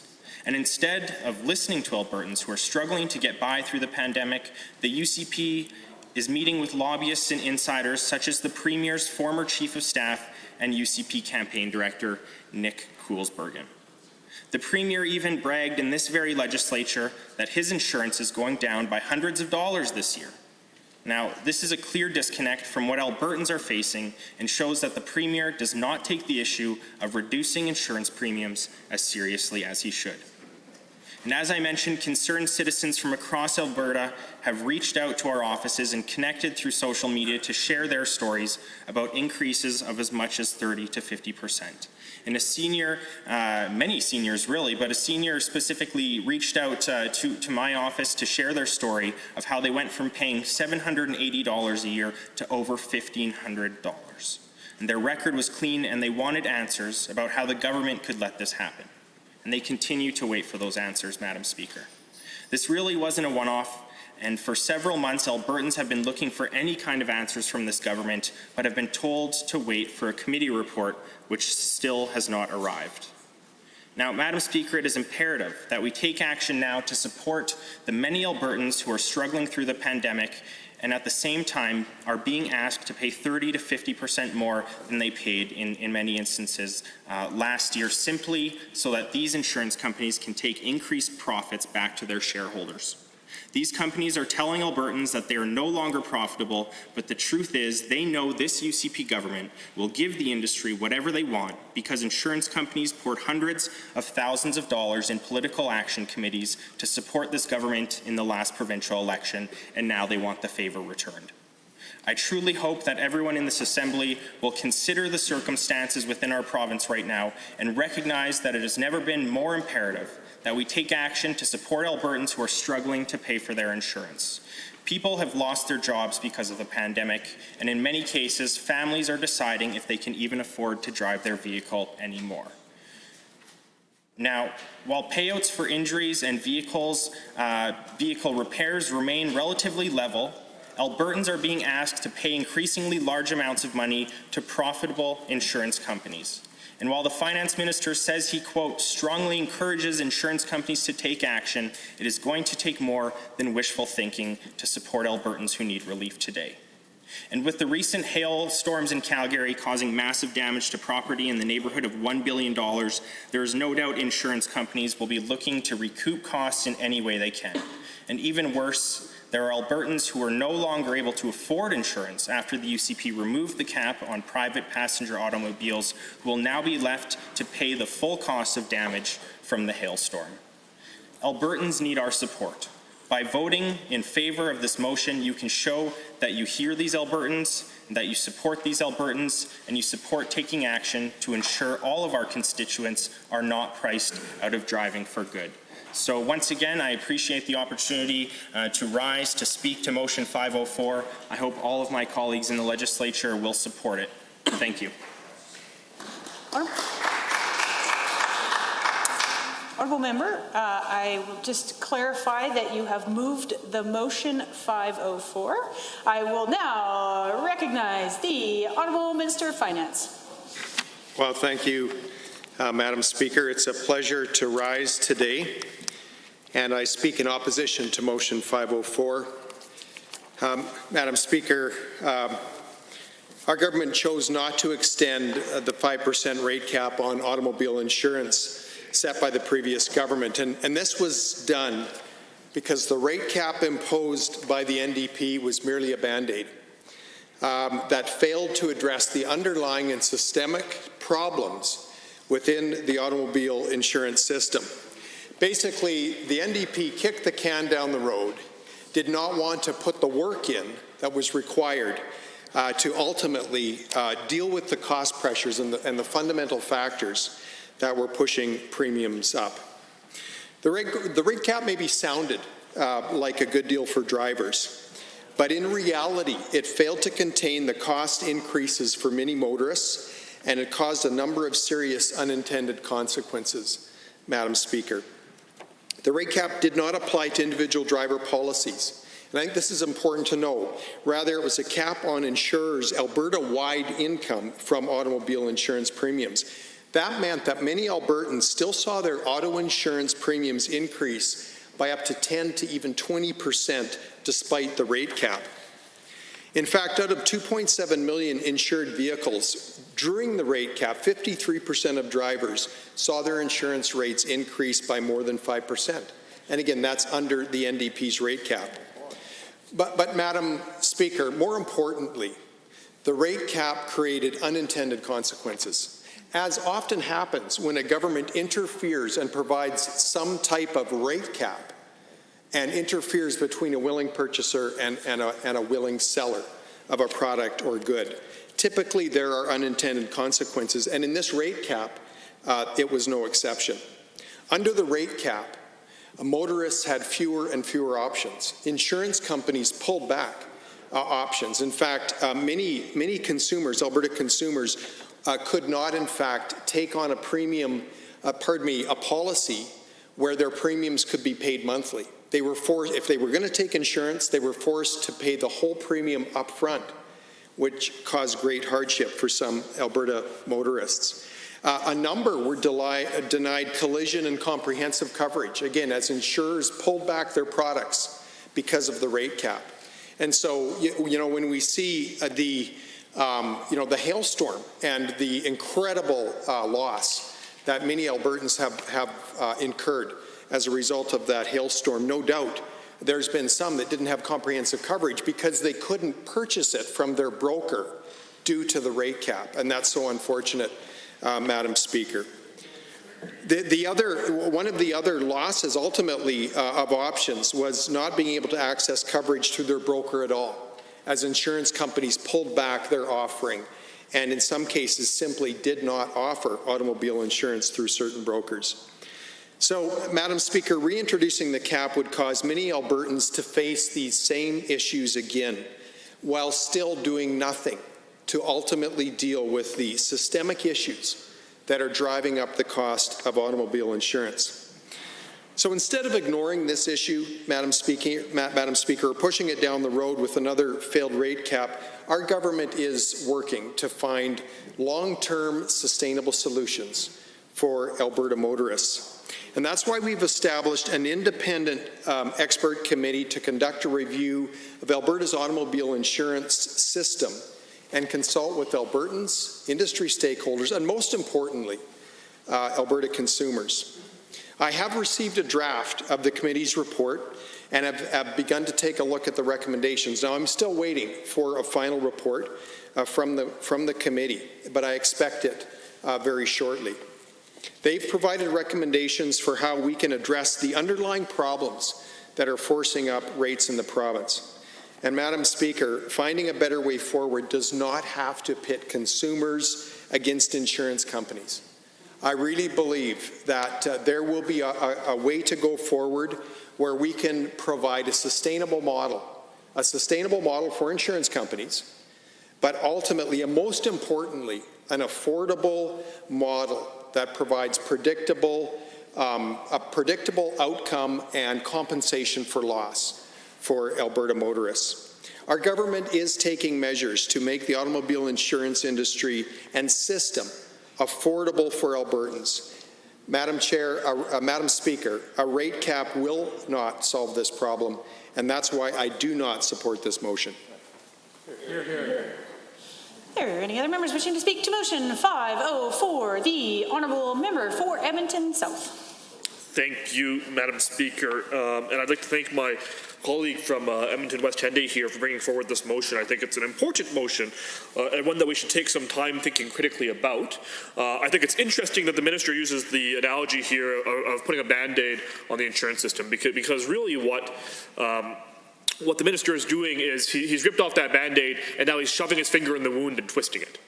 Right, that's basically what he's doing to Alberta consumers. That's basically what he's telling Alberta consumers when they are going to be paying higher premiums, when they are going to be incurring further restrictions on their insurance. And really, Madam Speaker, it's interesting because the Minister of Finance doesn't even seem to understand what is happening on the insurance file. Right, we can look at the insurance file and we can see that the loss ratios have remained fairly steady, and in fact, between 2016 and 2018 has dropped 7%. Right, the loss ratio in insurance has actually dropped 7%. So the insurance companies are actually making more and more money. Between 2016 and 2018, they made 7% more money. So indeed, it actually exceeds the profits double what that cap was. Right, so we see that the finance minister is really blowing smoke here when he talks about how these insurance companies need these massive rate increases, and we know Albertans don't believe him. Right? We know Albertans do not believe him when he says that. And that's why we've been seeing hundreds, if not thousands, of letters to our offices. That's why we've been seeing people who have told us they've seen insurance rate increases of as much as over $800 to $1,500 a year for in some cases, seniors with perfectly clean driving records. We've seen single mothers see their insurance bills double. And really, in the middle of a pandemic, in the middle of a global crisis, a global economic crisis, this finance minister does not have the compassion to actually look out and understand that we have the ability to make a difference in these people's lives. We have the ability to actually go in and help people right now. And we can do that by for example, reducing their insurance premiums or at least reducing the rate at which their insurance premiums will increase. Right? And the finance minister, it appears has not been able to put two and two together, has not been able to actually look at the numbers, look at the facts, but instead has commissioned this review to go and tell him why he should increase the insurance premiums, right? Why he should allow insurance premiums to increase, why he should allow Alberta consumers to pay more, and why he should ask Alberta families to suffer more. So I mean, it simply isn't, it doesn't make any sense. It simply is ludicrous that the finance minister would take this position, and I commend my colleague from Edmonton West Henday here for bringing forward this motion, because it is a reasonable position to say that consumers, especially right now in the pandemic, when they are driving less, should be paying less. They shouldn't be paying more. Right? I think that is a very reasonable position to be taking. I think it's a very reasonable stance to be taking. And we know that in this certain time of uncertainty, that many people have lost their jobs or have significantly reduced their hours. And now we're seeing again, like in Calgary just this weekend, that there were massive hailstorms that are causing significant damage to homeowners and automobile owners. And we're calling for insurance relief, because insurance relief will actually have meaningful impact for these families.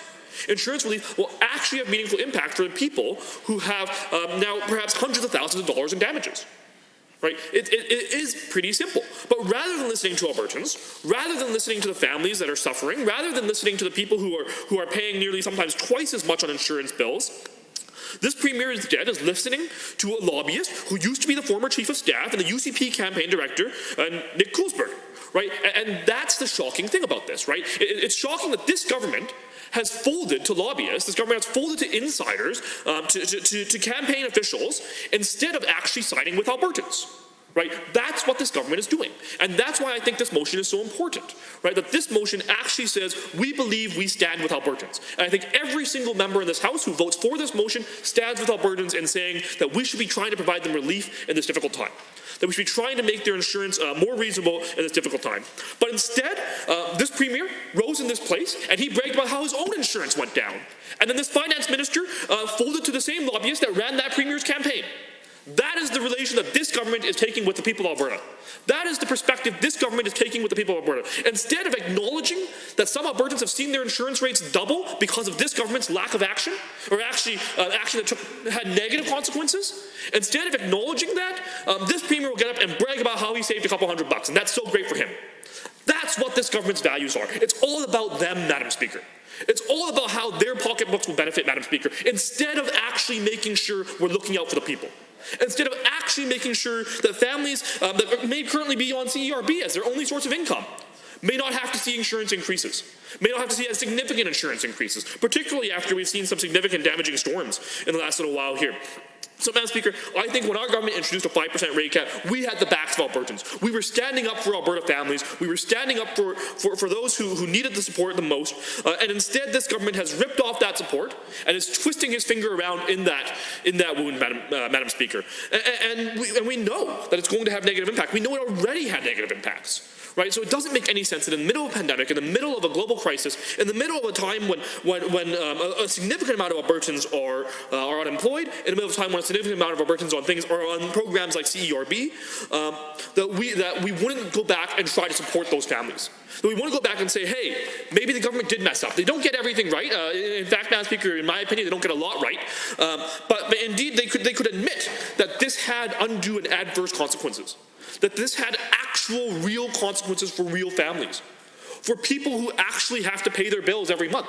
But instead of actually recognizing that Albertans are suffering, instead of actually recognizing that Albertans have bills to pay and Albertans have to live with the consequences of this government's actions, what this government will do is the premier will brag about how he had his insurance premiums reduced by a couple $100, and the finance minister folds to insurance lobbyists, folds to the campaign director of the UCP.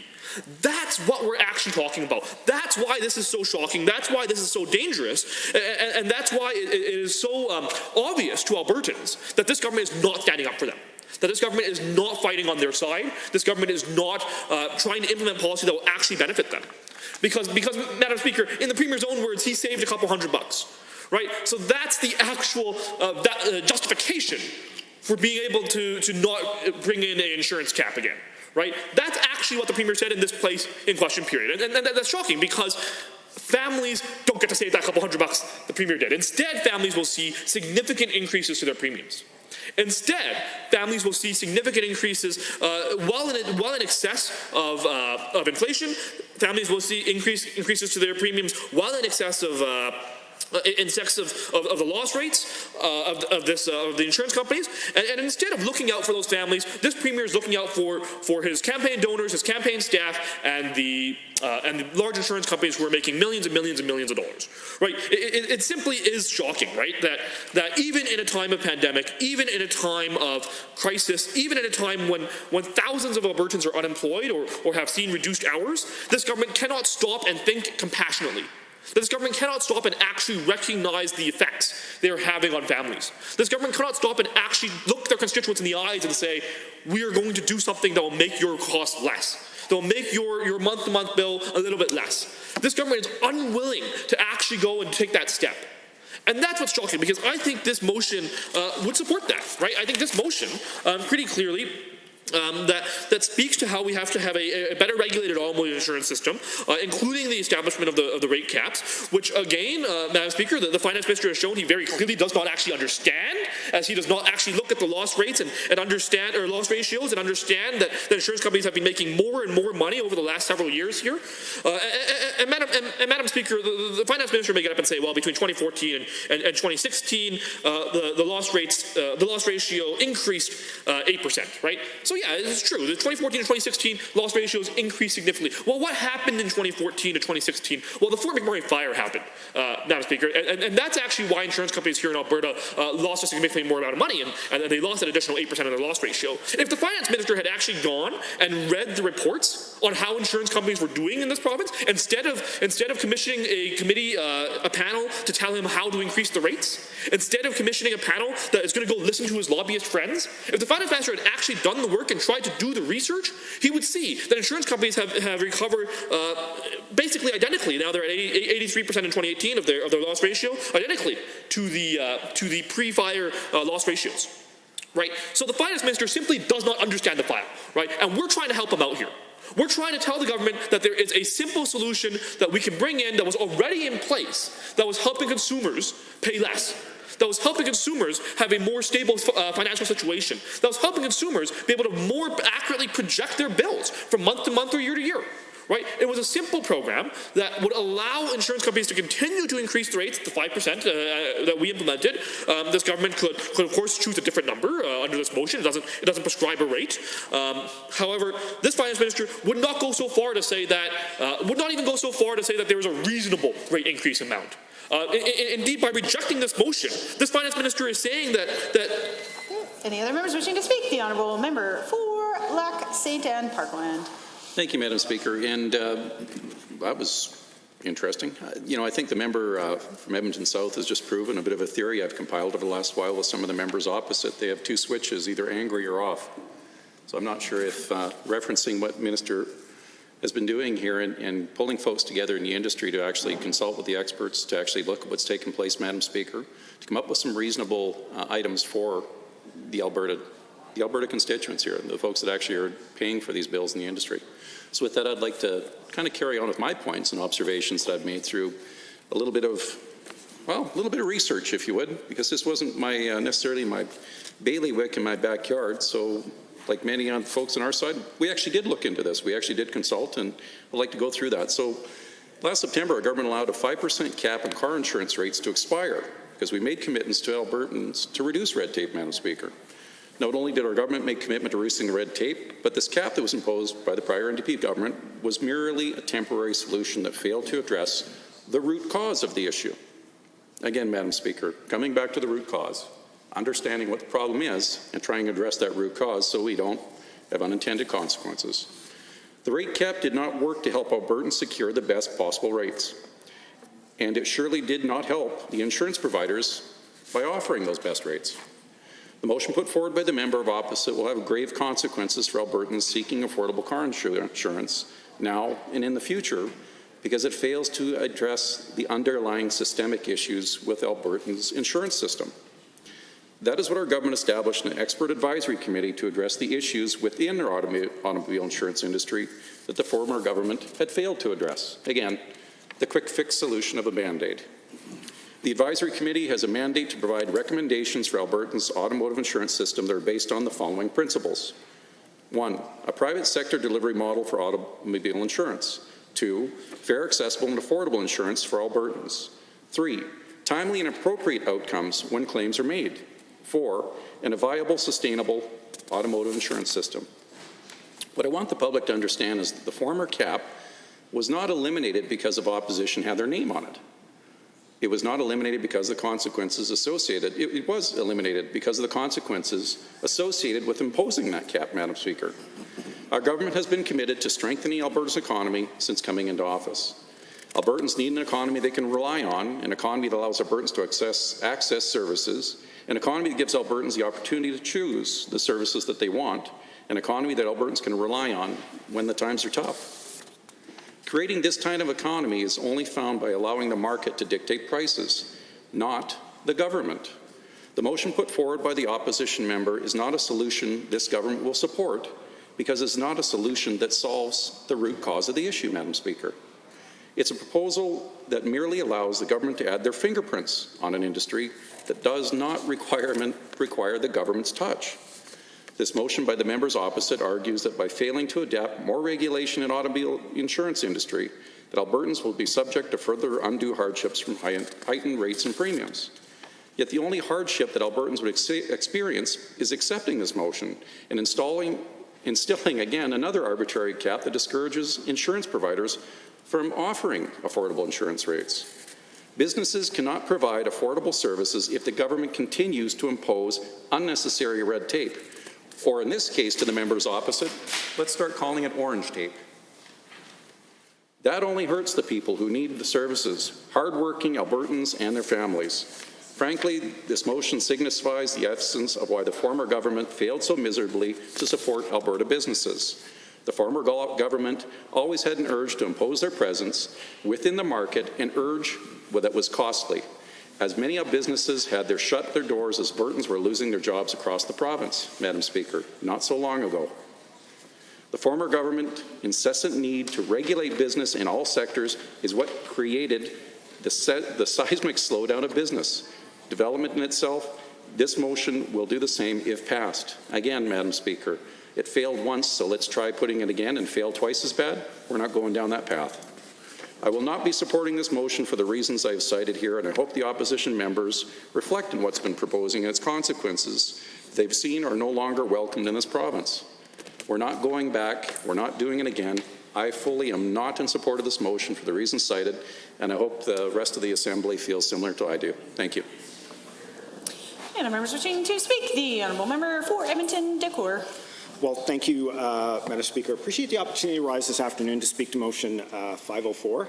And I will assure the previous speaker there is more than two switches, not angry and off. So me, as I usually try to do, is I stick to the language, what's being said, what's being talked about, the context that it's in, and everything like that. And so when we look at motion 504, we're talking about reasonable rate caps. So I've now heard a couple times, about bringing back what was already in place. That's not what this says. This says a reasonable rate cap, which means we would have to figure out what that is. So again, it's always about the language. I think it's actually rather fitting that we're speaking about motion 504 right at this moment, because as we know, earlier this afternoon, during member statements, we had a member rise in this House and right at the hop said, I think that there's something wrong with our insurance industry. I would agree. I think there is something wrong. And I don't expect the member to have all the answers of how to fix it. That would be completely unreasonable. And I don't think I have all the answers either on what we could do to make it better for Albertans. But what I do know is we have to do something. Now, I did want to talk a little bit about some of the things that I did hear the finance minister talk about earlier in his remarks to the member from Edmonton West Endway, bringing forward motion 504. First talked about kicking the can down the road. Let's look at kicking the can down the road. We've seen this government offer businesses and Albertans the chance to defer a whole bunch of stuff.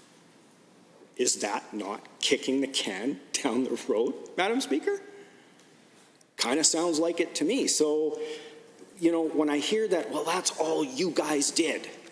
Well, I hate to tell you this, that's what you guys are doing right now, is kicking the can down the road, because people are going to be on the hook for those expenses later on. The other thing I wanted to look at as well, when we were talking about the consultation process that was used around looking at the insurance, and of course we're all waiting with bated breath around that review and what it holds and how we might be able to move forward on the insurance industry. I did notice you said that you especially consulted with Alberta consumers. But I can't help but ask, Madam Speaker, when I look at 504 and the consultation that went into it, was it the same kind of consultation that we got around the pensions? Because there's a lot of people that don't feel that they've been heard around their pensions. So forgive me for being a little bit distrustful about how much consultation actually went in to this review of the insurance industry, which is fitting why the member from Edmonton West Henday brought forward motion 504 around this. So I'm certainly not going to stand here and begrudge the insurance industry for wanting to make a profit. They're a business. That's what they do. We pay for that service, and with the hopes that we never have to use it. But what we've just seen, recent events here over the weekend down in Calgary with that hailstorm, I don't think there's one single member in this House that their hearts don't pour out to those people in Calgary that suffered damage to property, to vehicles. I know my wife, anytime there's even the remotest little bit of hail, she goes running out into the backyard to cover up all her flowers and stuff. I'm like, what are you doing running out in a hailstorm? But that's what she does, Madam Speaker. There's chairs and tables trying to cover up everything. But of course, the folks in Calgary certainly weren't able to do that. I'm glad none of them tried to do that, especially with the size. But the damage was significant, and it's going to be a huge burden for the insurance industry to pay out on that. But when I'm getting correspondence to my office around the rate hikes that are coming, I mean, some of my seniors have said, look, I've been driving for the past 40 years, accident-free, ticket-free. Why is my insurance jumping up so significantly? I mean, my gosh, we've heard reports of as much as 50% increases in insurance rates. And so when I'm looking at that and then couple that with the economic downturn that we're in, the pandemic that came upon us, and the government wasn't even willing just to put a pause on things for just a moment, say, hang on, let's get a grasp of all this. No, instead what we're saying is, well, we're waiting for this report, and that, that's going to be all great. The problem is people are in trouble now.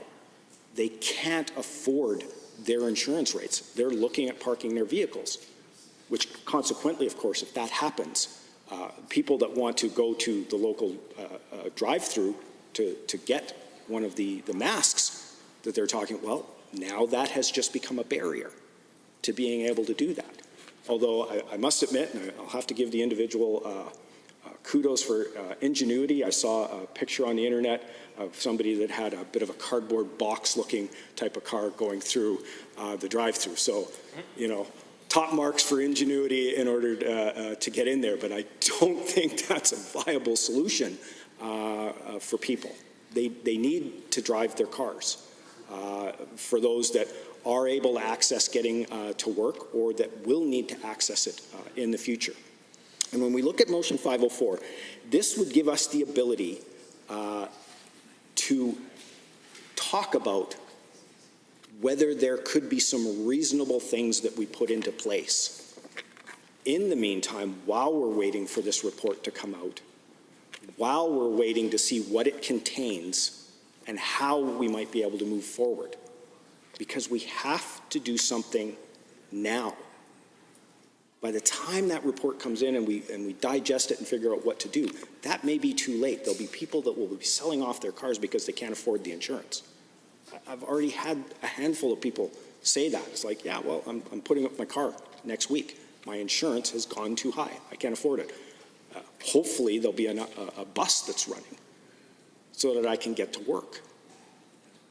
And most of the time, these individuals are in situations where they're in lower income jobs. So they're just barely managing to make their rent. They're just barely managing to pay their bills and put food on the table, and don't need a drastic insurance rate hike.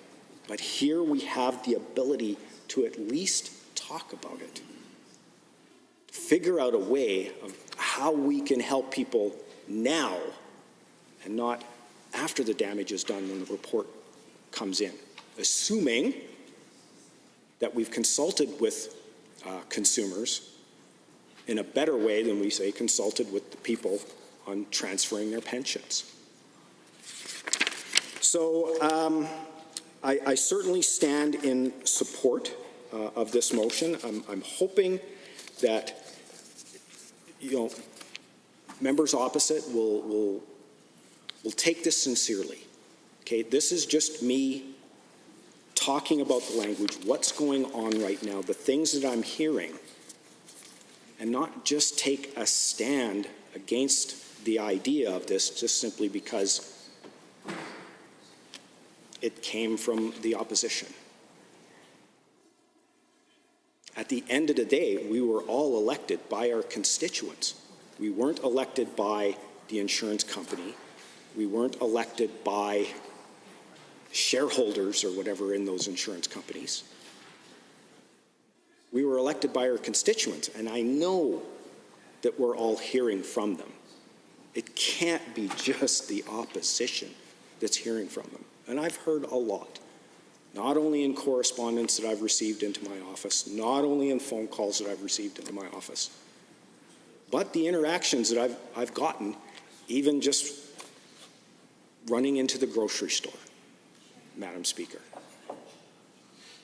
And certainly we've always had those conversations at a social distance. So I really urge members of the Assembly, vote in favor of this motion. We get the opportunity to have a conversation about what we can do now, reasonable rates. Honourable members, not super relevant, but my son has figured out how to get ice cream through the drive-thru on his bike. The honourable member for Fort McMurray, Lac-La-Biche. Thank you, Madam Speaker. I just want to start out by just clarifying a few things. Earlier in the debate, we heard from the member from Edmonton South, who really demonstrated his lack of understanding of the insurance industry. I want to clarify a few things. So behavior is a very good indicator of what things transpire and how things go about. And one of the things that happened after the rate cap was put in place by the previous government was a lot of insurers decided to leave Alberta and take their business elsewhere, which created a lack of competition in general in the insurance market, which actually drove up prices. And insurance isn't something that is just a price issue. Insurance, you can insure yourself anywhere from a Hyundai all the way up to a Rolls Royce. I'm a big advocate in having literacy when it comes to insurance, because it's not all about price, it's about the coverage. It's about knowing what you need and taking that acceptance of what your acceptable risk is for the asset you're looking to insure. It's something that I have become very passionate about and came to learn extensively about the insurance industry after the fires in the Fort McMurray region. And it was something that I've really taken a keen look on. And from a cursory glance, the idea of a rate cap looks very interesting. And I just want to assure the House that our government is keenly aware of the issue in our insurance market. And it's worth noting that Alberta pays amongst the highest for automobile insurance in Canada. I think we're the third highest, in fact. And this is unacceptable. And I'm glad that the opposition recognizes that insurance is a challenge here in the province of Alberta. But I'm disappointed that the opposition's only contribution to this problem is to put forward a failed policy. Despite the disastrous failure of the cap they imposed while they were in office, they somehow believe that this is the panacea cure-all for the insurance. But this insurance failed to control premiums for Albertans. It made it more difficult for so many to access coverage, and ultimately it did nothing to actually fix the underlying issues that caused the increase in insurance costs. Madam Speaker, when the previous NDP government introduced their 5% rate cap on average annual rate increases for private passenger automobile insurance, many Albertans actually saw a larger increase in their insurance because the cap applied to the insurance company's entire portfolio and not to individual insurance policies. Under the cap, more than half of our 2.7 million insured vehicles on the Alberta roads still saw increases of more than 5%. And that, Madam Speaker, equates to more than 1.4 million vehicles. So 1.4 million vehicles in Alberta saw an increase of more than 5% under the 5% rate cap that was instituted by the NDP government. And to top it off, approximately 193,000 vehicles saw rates increase by an astonishing 10 to 15%. Not only did the cap fail to contain insurance premiums for many Albertans, but the restrictions actually contributed to many people being denied coverage and some being asked to pay for a full year's premiums upfront rather than monthly, making it unattainable for many to get insurance. And it forced it forced many consumers of insurance to go for the cheapest possible cost rather than the best fit for them and their families. It's worth noting that the rate cap was absolutely not sustainable, and as a result, many companies that sold both auto and home insurance were forced to leave the province, like I mentioned earlier. And it left many of my constituents and your constituents with fewer options when it came to insuring their household insurance as well as their automobile insurance. And that created ripples that we still feel today. Insurers have been paying out $1.12 in claims for every dollar they receive in premiums in Alberta. Madam Speaker, you don't have to be spectacular at math to understand that if you are paying $1.12 for every dollar you take in, that eventually that is going to be a massive problem. And unlike the opposition, our government is taking the steps necessary to find a sustainable, long-term solution to contain auto rates in the province. Last year, our government appointed an automobile insurance reform advisory committee to propose meaningful reforms at our auto insurance system and address the root cause of the problems in this system, something that the previous government simply was not willing to do. And this committee has been tasked to find solutions that will ensure that private auto insurance is fair, accessible, affordable for Albertan drivers, and to ensure that those injured in traffic accidents can rely on timely and appropriate support when claims are made. These past months, the Advisory Council has been engaging with Albertans, legal and medical experts, and key stakeholders to develop their recommendations. The NDP claims that lifting the rate cap is the reason Alberta insurance rates are going up, when the truth is that the NDP's interference in the private market is what created the issues in our current insurance process. They actually exasperated the problems that were already there because they didn't address the root causes of the recent increases.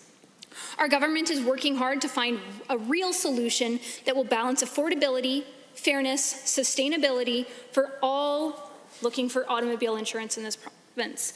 Again, Madam Speaker, this motion has been put forth with a good intention, but it is merely an unsustainable Band-Aid, which was already tried and has already failed. I look forward to seeing the report from the Automobile Insurance Reform Advisory Committee, and I thank the Minister of Finance and President of Treasury Board for his leadership on this file, and our government's commitment to actually solving the underlying issues that are in our automobile insurance. And I've always believed that it is better to find and deal with the root cause of a problem rather than simply the side effects, because you will be able to find a long-term sustainable solution. And with that, I want to thank you, and I would urge everybody to vote against this motion. Honourable members, is there anyone else wishing to join the debate? The Honourable Member for Edmonton Rutherford has the call. Thank you very much, Mr. Speaker. I appreciate the opportunity to speak to this bill. And, I've been listening very carefully to the rhetoric and the worn talking points from the government side of the House and taken some extensive notes on this. Because it always is a bit frustrating when you hear people talk about problems and pretend that they're addressing the issue at hand, when in fact they're addressing a very different issue, and pretending that the application of the different issue is going to address the issue at hand. And I'll take some moments to explain why I think that's the problem here. The first thing I want to do is is point out the fact that we actually have some fairly fundamental agreement on both sides of the House to a central issue here at the argument, and that is that there are some significant issues in the insurance industry here in the province of Alberta. The previous speaker, for example, just mentioned that Alberta pays the third highest price for insurance in the country, which is already by itself something that tells us that perhaps it's something we should worry about, because insurance costs are significant. I know that many of the small businesses that are in my area have talked about how the insurance costs have been very difficult for them during this COVID time. And it's just one of those realities. It is a significant issue for people trying to be successful, both individually at the family level and in small businesses. And so we all agree on that insurance is costly, and that something needs to be done about it. The finance minister stood up time and time again saying that they want to do something about it. They complain that we have a Band-Aid, but they're not saying you're trying to fix a problem that doesn't exist. They never say that. What they're saying is that they don't happen to agree with the resolution that we're bringing forward. So we know that he agrees that the insurance industry in Alberta needs intervention and needs a resolution of a significant problem. We know as well, for example, that the member from Fort Macwood, Buffalo, said earlier today, quote, "We need to evaluate, compare, and clarify an industry that is subjective and not objective," end quote. So here we have members of the UCP government clearly pointing out that there is a problem that needs to be dealt with here. That's not really in debate. So I say thank you. Thank you for recognizing that the fundamental reason for bringing forward this motion here, 504, is one that we all agree on. Now the question is, now that we've all agreed that there is a problem, do we want to do something about it or not? That's the real question. And I think that the opposition side of the House believes that we actually need to do something about this. We need to do something about this because it is having serious effects on members of the public in the province of Alberta. We have been seeing over the years a significant number of people being in the position where they are unable to obtain the insurance that they need because the price has gone up too high for them to be able to obtain that. Now, in fact, the Minister of Finance is not disagreeing with that point, by the way. He's not saying that people weren't having problems with financing. What he's complaining about is that there are some consequences for the application of the issue that we have brought forward under motion 504. He's saying that some people will have negative consequences as a result. But again, that's a disingenuous argument, because he's not comparing the number of people that were suffering under the previous regime to the number of people that are suffering under the one that the NDP government put in place. If he were doing an honest comparison, he wouldn't be able to make the statement and the claim that he's been making, because what he's suggesting is that while there are some people who had their insurance rates rise under the 5% cap, he implies in that was not happening before the cap, or that somehow more people have had that experience as a result of the cap, or that the amount of increase has been more under the cap, none of which he has demonstrated in this House.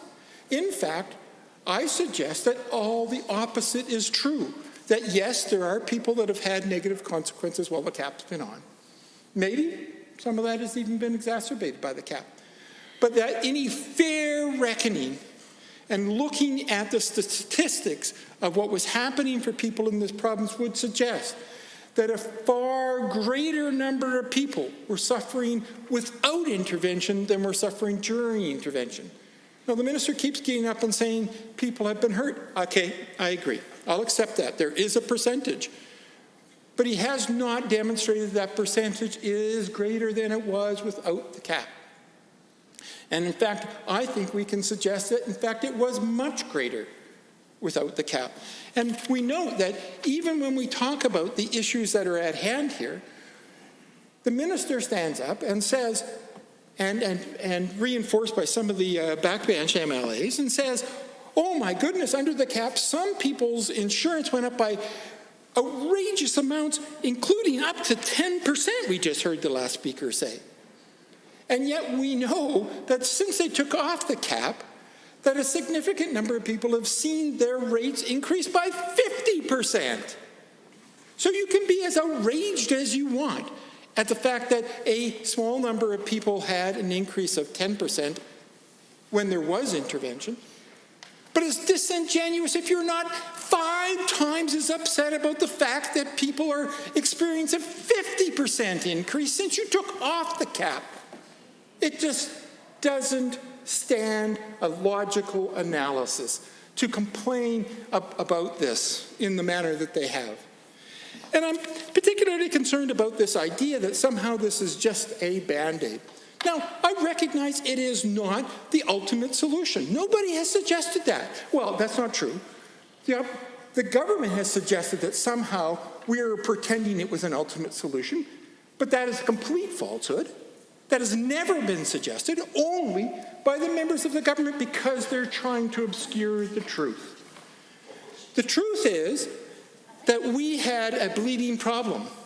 And in medicine, there is a very clear rule. The rule is, until you are able to resolve the underlying problems, you treat the symptoms. Every doctor, every nurse, every medical practitioner will tell you that that is what you do. So it's not just an issue of let's do nothing until finally we have some kind of report that maybe suggests a way that we could do that more fully or more substantively on an issue that we all in the House agree on.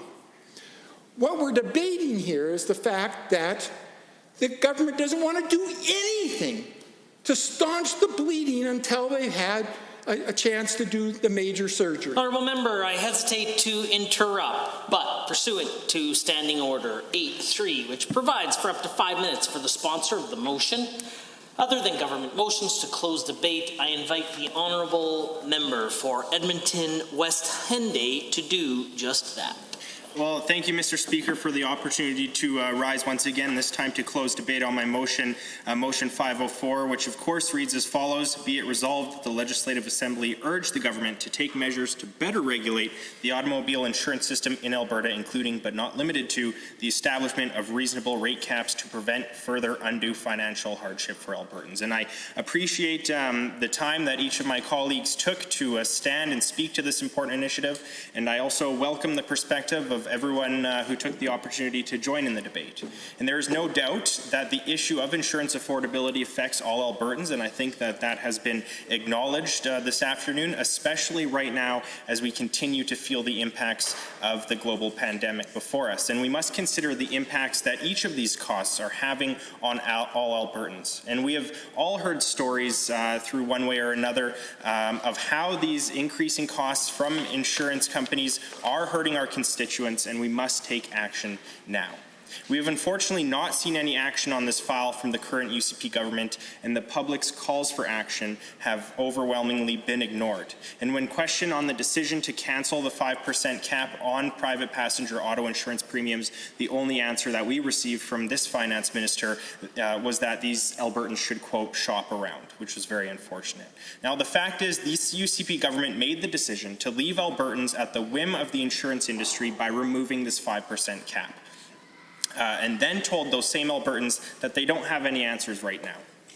And it is quite a pattern that we're seeing from this government, while they're reducing supports on one hand without any answers to make things better, and at the same time reassuring all Albertans and the members of the opposition that one day, behind closed door consultations, they'll have an answer for us, which simply is not acceptable at any point, but especially not right now.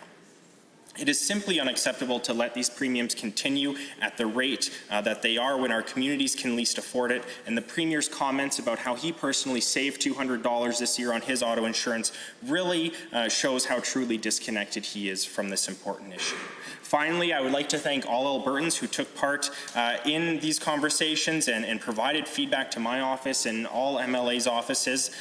We've heard stories of insurance premiums rising upwards of 30 to 50%, even with a clean driving record and no past fines, which is simply unacceptable.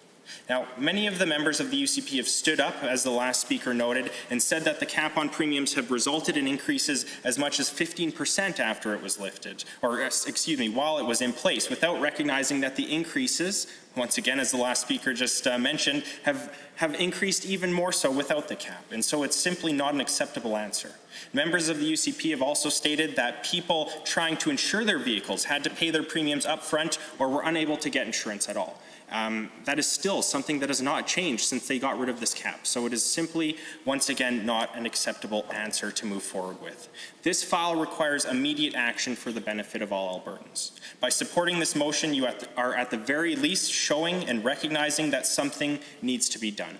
Cancelling initiatives that were supporting Albertans, then claiming the resulting increases to costs was somehow a result of those changes and not as a result of this UCP saying these companies could charge as much as they want, is once again simply not acceptable. And so I thank all the members who took part in this debate. I hope that the government really considers the importance of this motion, recognizing that they don't have any answers for us right now, and we continue to wait for the panel to come back with deliberations. It just needs to happen sooner. And so with that, I would like to close debate on motion 504. Honourable members, having heard the motion as proposed by the Honourable Member for Edmonton West Henday, all those in favour of motion 504, please say aye. Aye. Any opposed, please say no. No. In my opinion, the noes have it. That motion is defeated, and a division has been called. Call in the members.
all wait for the honourable member for Laxing and Parkland to return to his chair. I'll pay $50, Mr. Oh, my goodness, my goodness. Honourable members, a division has been called on motion 504 as proposed by the honourable member for Edmonton West Henday. Those in favour of the motion, please rise. Ms. Gray, Ms. Sigurdsson, Mr. Fian, Member Loyola, Mr. Nielsen, Member Carson, Member Ceci. Honourable members, those opposed to the motion, please rise.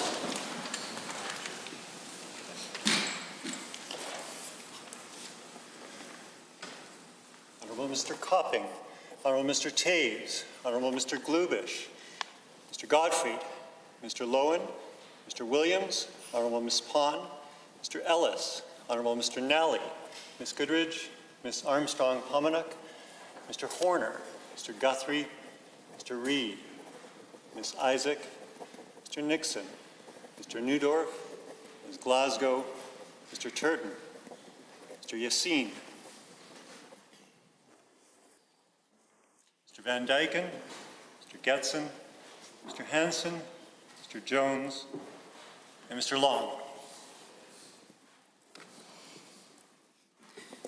Mr. Speaker, total for the motion, 7, total against, 26. That motion is defeated.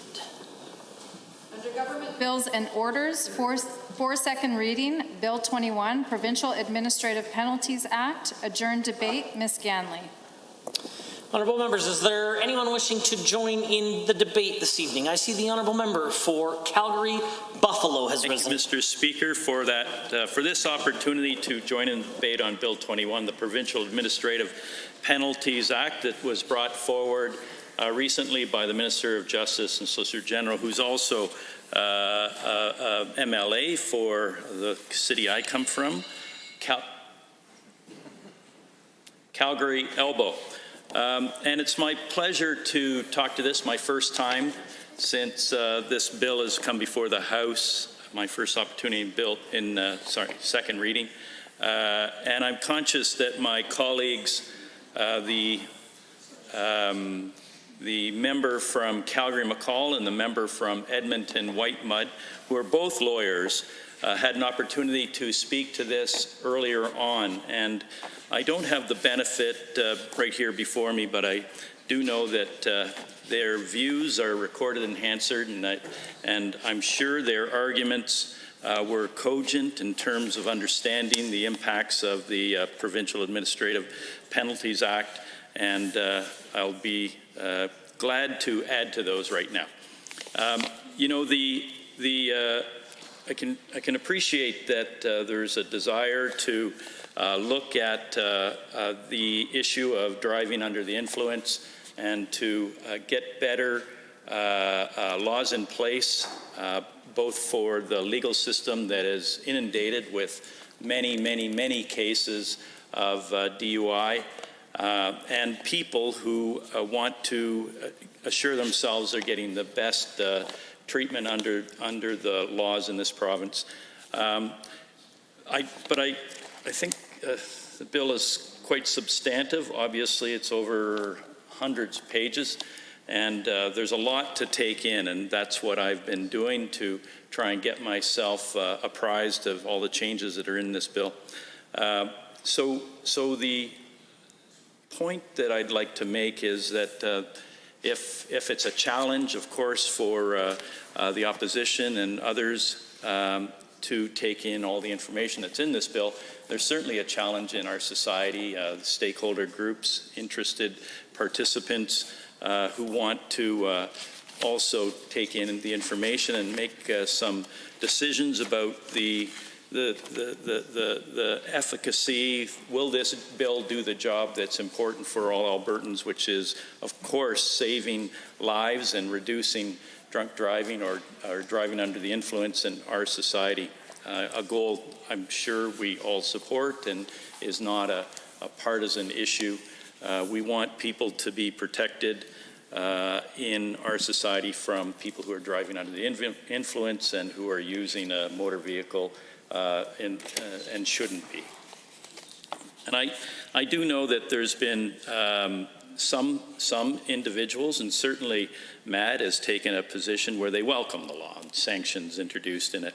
And they talk about it having being proved very effective in reducing impaired driving and saving lives in other provinces. And what that province that I think the individual from MAD is talking about is BC, which has a longer history than other provinces that I'm aware of with this kind of administrative penalties being put in place.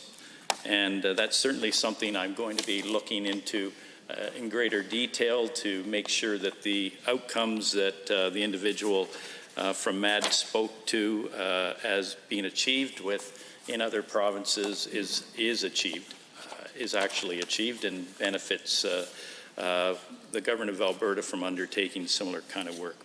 I want to look at the purpose of the Act, though, and I think that's on page 6, and it speaks to the reason this bill is before us. And as I said, there's some current difficulties in our court system with the numbers of DUIs that are before the courts, the number of people who have penalties, criminal charges, and aren't being dealt with in a timely fashion. But the first purpose of the Act, of course, is to adopt a simplified form and process for administratively enforcing contraventions. And that's right off the hop, I think, somewhat of a challenge, because again, working my way through the bill and certainly understanding municipal law and the last 4 years of provincial lawmaking, this is a challenge in terms of trying to figure out if this is in fact going to be a simplified process for individuals in our communities to if they fall under the sanctions or the administrative initiatives that are in this. Second purpose of the Act is to establish a consistent framework for the resolution of the contraventions enforced by issuance of an administrative penalty. And so, of course, that's what we all want society to be treated as equals before the law. And the current situation is that if you can get a lawyer, can pay for a really good lawyer, oftentimes your results in the court system are better than those who don't go before the courts with a lawyer or have a substandard defense in their for them. So a consistent framework for the resolution of contraventions enforced by issuance of an administrative penalty is something I have some questions about and would like to know get some further feedback from stakeholder groups, civil trial lawyers, and others who deal with these sorts of things. The third purpose of the Act, Mr. Speaker, is to ensure that the process used to administratively enforce contraventions and the procedural safeguards applicable in administrative enforcement proceedings are proportionate to the regulatory nature of the contravention. You know, Mr. Speaker, I'm not a lawyer, so I'll have to talk to my colleagues who are lawyers and look more into that significant purpose of this Act, which is here. The fourth one is to resolve disputes in relation to administrative penalties and an expedited manner consistent with the procedural protections mandated by this Act. I'll certainly be reviewing those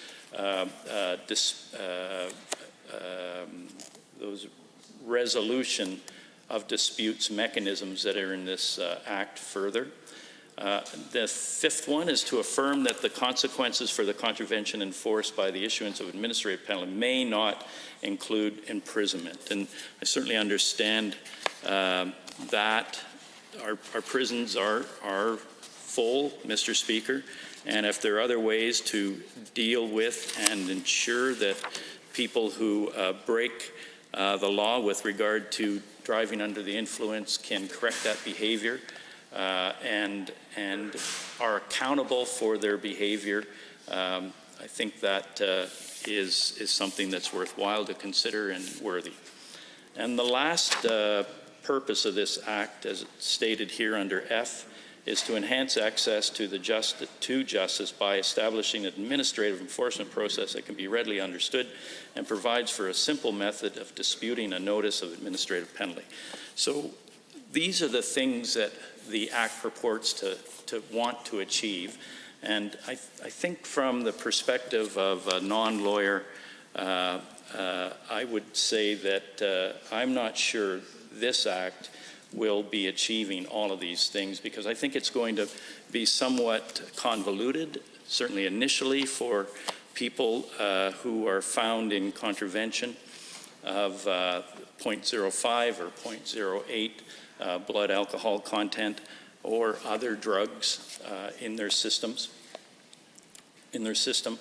And I'm not sure this purpose of the Act actually achieves what it set out to do. I'm not sure there's going to be a readily understood process in society for this bill should it become law, when it becomes law. So those are some of the questions I wanted to bring forward.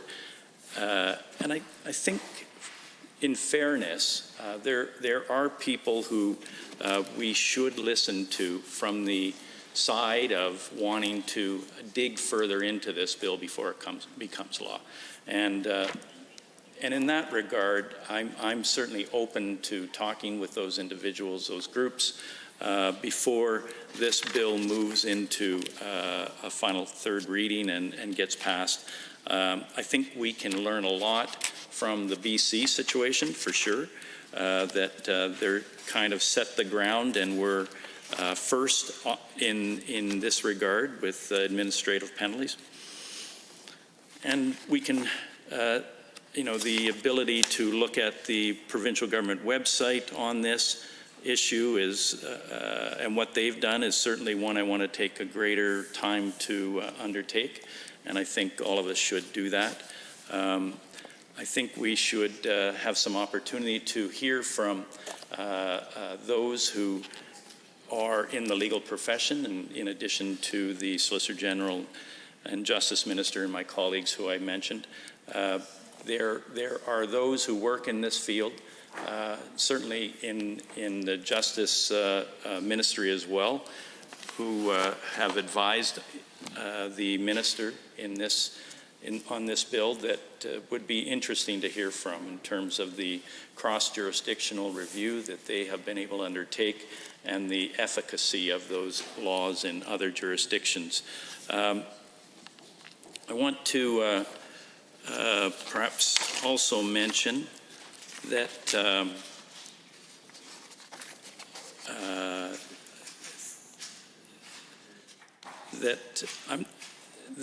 the way this bill will work with other substances is a concern. It's just because, the typical thing that we've dealt with historically is alcohol. And we know those systems really well in terms of blowing, and the people understand their rights with regard to blowing or not blowing.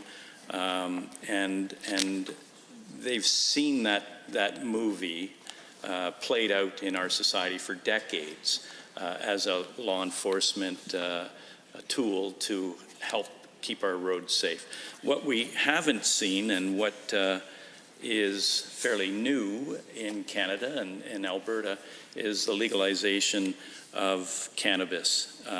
And we haven't seen the work to get detection, either people in place or other tools in place that can assist in the detection and be held up in a court of law. So those are all questions I have. I certainly agree with wanting to make our roads safer for everybody. They should be, and anyone who gets behind the wheel with who is consumed is taking that chance on the safety not only of themselves but people in society, and that should never be the case. They should always have a designated driver or take some other precautions not to get behind the wheel. So changing all of that to increase the, not surveillance, but the detection is critical that we do that in a way that will ultimately support changing that person's behavior. And the Provincial Administrative Penalties Act is something I think we potentially need to have greater clarity from important stakeholders on before we move in the direction of fully completing all three readings of this. So those are some of the challenges for me as an individual. I certainly will listen to the debate here tonight and in the future through watching on screen or reading in Hansard. But I think we should take some time to understand some of the questions and ask some of those questions relative to the purpose of the Act that is here, in terms of will what's here actually meet the purpose of the Act that's set out from A to F on page 6. And as I started off saying, I mean, this is a pretty substantive bill. We want to make sure that the sections that are amended or thrown out will actually assist in making our roads safer for everybody and reducing drunk driving or driving under the influence of other substances in our society. Thank you, Mr. Speaker. Honourable Member, Standing Order 29-2A is available. Is there anyone wish to ask a brief question or comment under Standing Order 29-2A? Seeing none, I believe the Honourable Member for Edmonton Riverview was rising to join in second reading.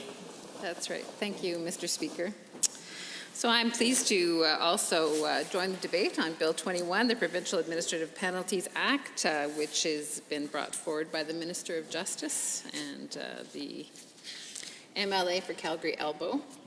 So, of course, we received, well, first reading was back June 4th, so not too long ago, and we know that this bill, and my honourable colleague talked about this, is quite a substantive one, and it is actually over 200 pages. It covers a lot of territory, and but I mean, the basic part about it is, of course, is it changes our model of administrative penalties for impaired driving.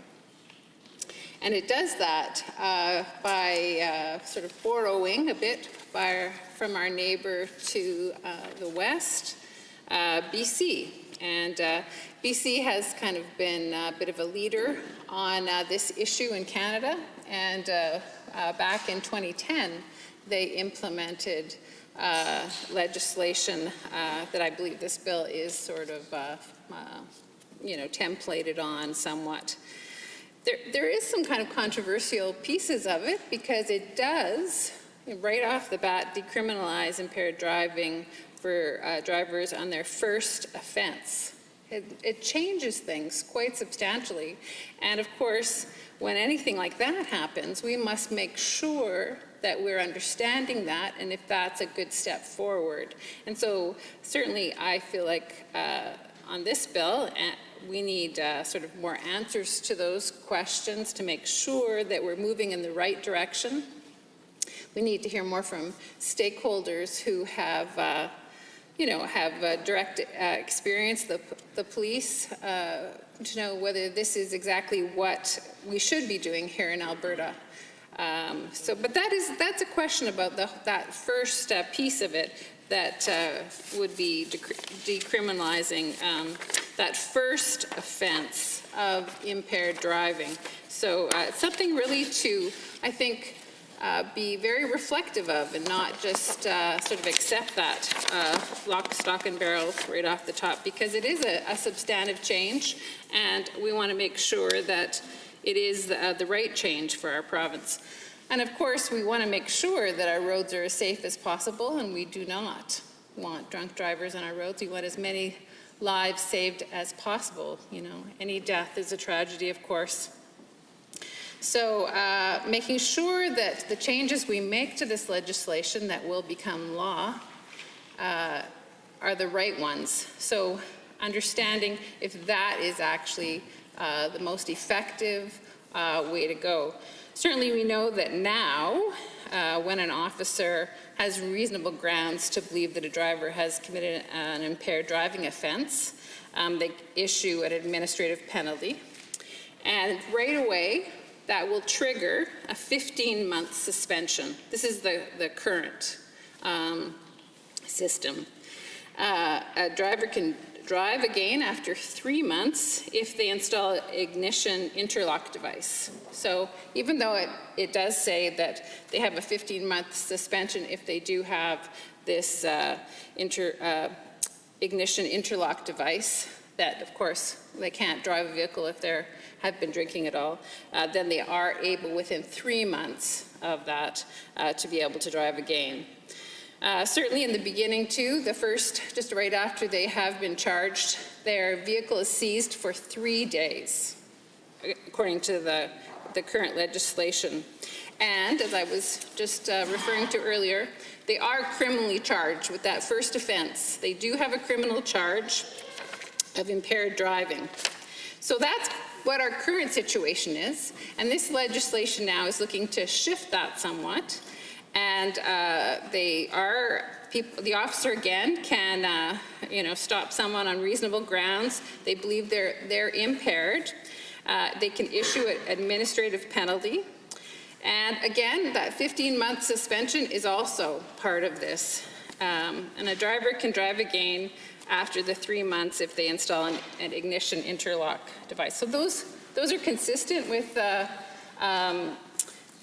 current legislation. One of the parts that's different is that the driver also will receive a 30-day vehicle seizure. And if, what I just mentioned previously, it's only 3 days. So of course that's quite a significant shift, that the vehicle would no longer be accessible to that person for those 30 days. Plus a $1,000 fine is part of it, and the person who is driving that vehicle who's been found to be impaired will have to complete a mandatory impaired driving education course. So, I just want to talk a little bit about that education piece. I think that is an important move, and sometimes, unfortunately, people do things without understanding exactly the ramifications from them. And so having people take that course, especially since they've just been found to be an impaired driver, hopefully will change behavior. We know education does change behavior. So I think that makes a lot of sense in this legislation. So I think that's an important move forward. And just as a side note, as a mother of 3 sons who all are driving now and have been for some time, I think that this piece is very important because I certainly paid for all 3 of them to take an extensive AMA program when they were learning to drive, and mostly were accident-free. There's a few little bumps and scrapes here and there, but I think all 3 of them are pretty responsible drivers. So I think that's to be commended. I think that it's really important that we realize our responsibility when we get behind that wheel, because we know it's a very dangerous thing to drive a vehicle. And if you have a good understanding of sort of what are the risks, you're a good defensive driver, then that is definitely going to make our roads safer. So I think that's part of the proposed legislation for people to complete a mandatory impaired driving education program is a good move forward. So I commend the government on that. Certainly one of the things that we know that is a challenge for us here in our province, and I think most provinces in Canada, is just the demands on our court system, the demands on our enforcement officers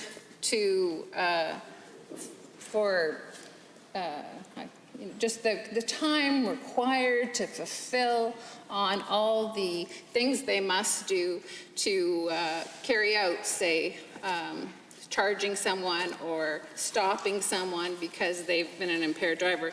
And what we understand from the current system is that there's about 5 to 8 hours or more per file, they call it, or per individual who would be driving under the influence. So that's a substantial amount of time, 5 to 8 hours, that any officer, administrative staff perhaps are counted in that too, would have to commit to doing that. And that's quite onerous. That's a lot of time to have to do that. So one of the things that this proposed legislation is saying is that the police can issue this process in an hour or less on average. So that's a substantial difference. It's really quite significant. So streamlining, and I know this government cares very much about red tape reduction. So I mean, this would fulfill on some of their, overarching goals as a government. So I think, that's a good move forward. It's an more efficient process, it seems, that they're identifying, and according to what people are understanding, it's going to be much. Honourable Member, I hesitate to interrupt. However, the time is now 6 o'clock, and the House stands adjourned until this evening at 7:30. Order.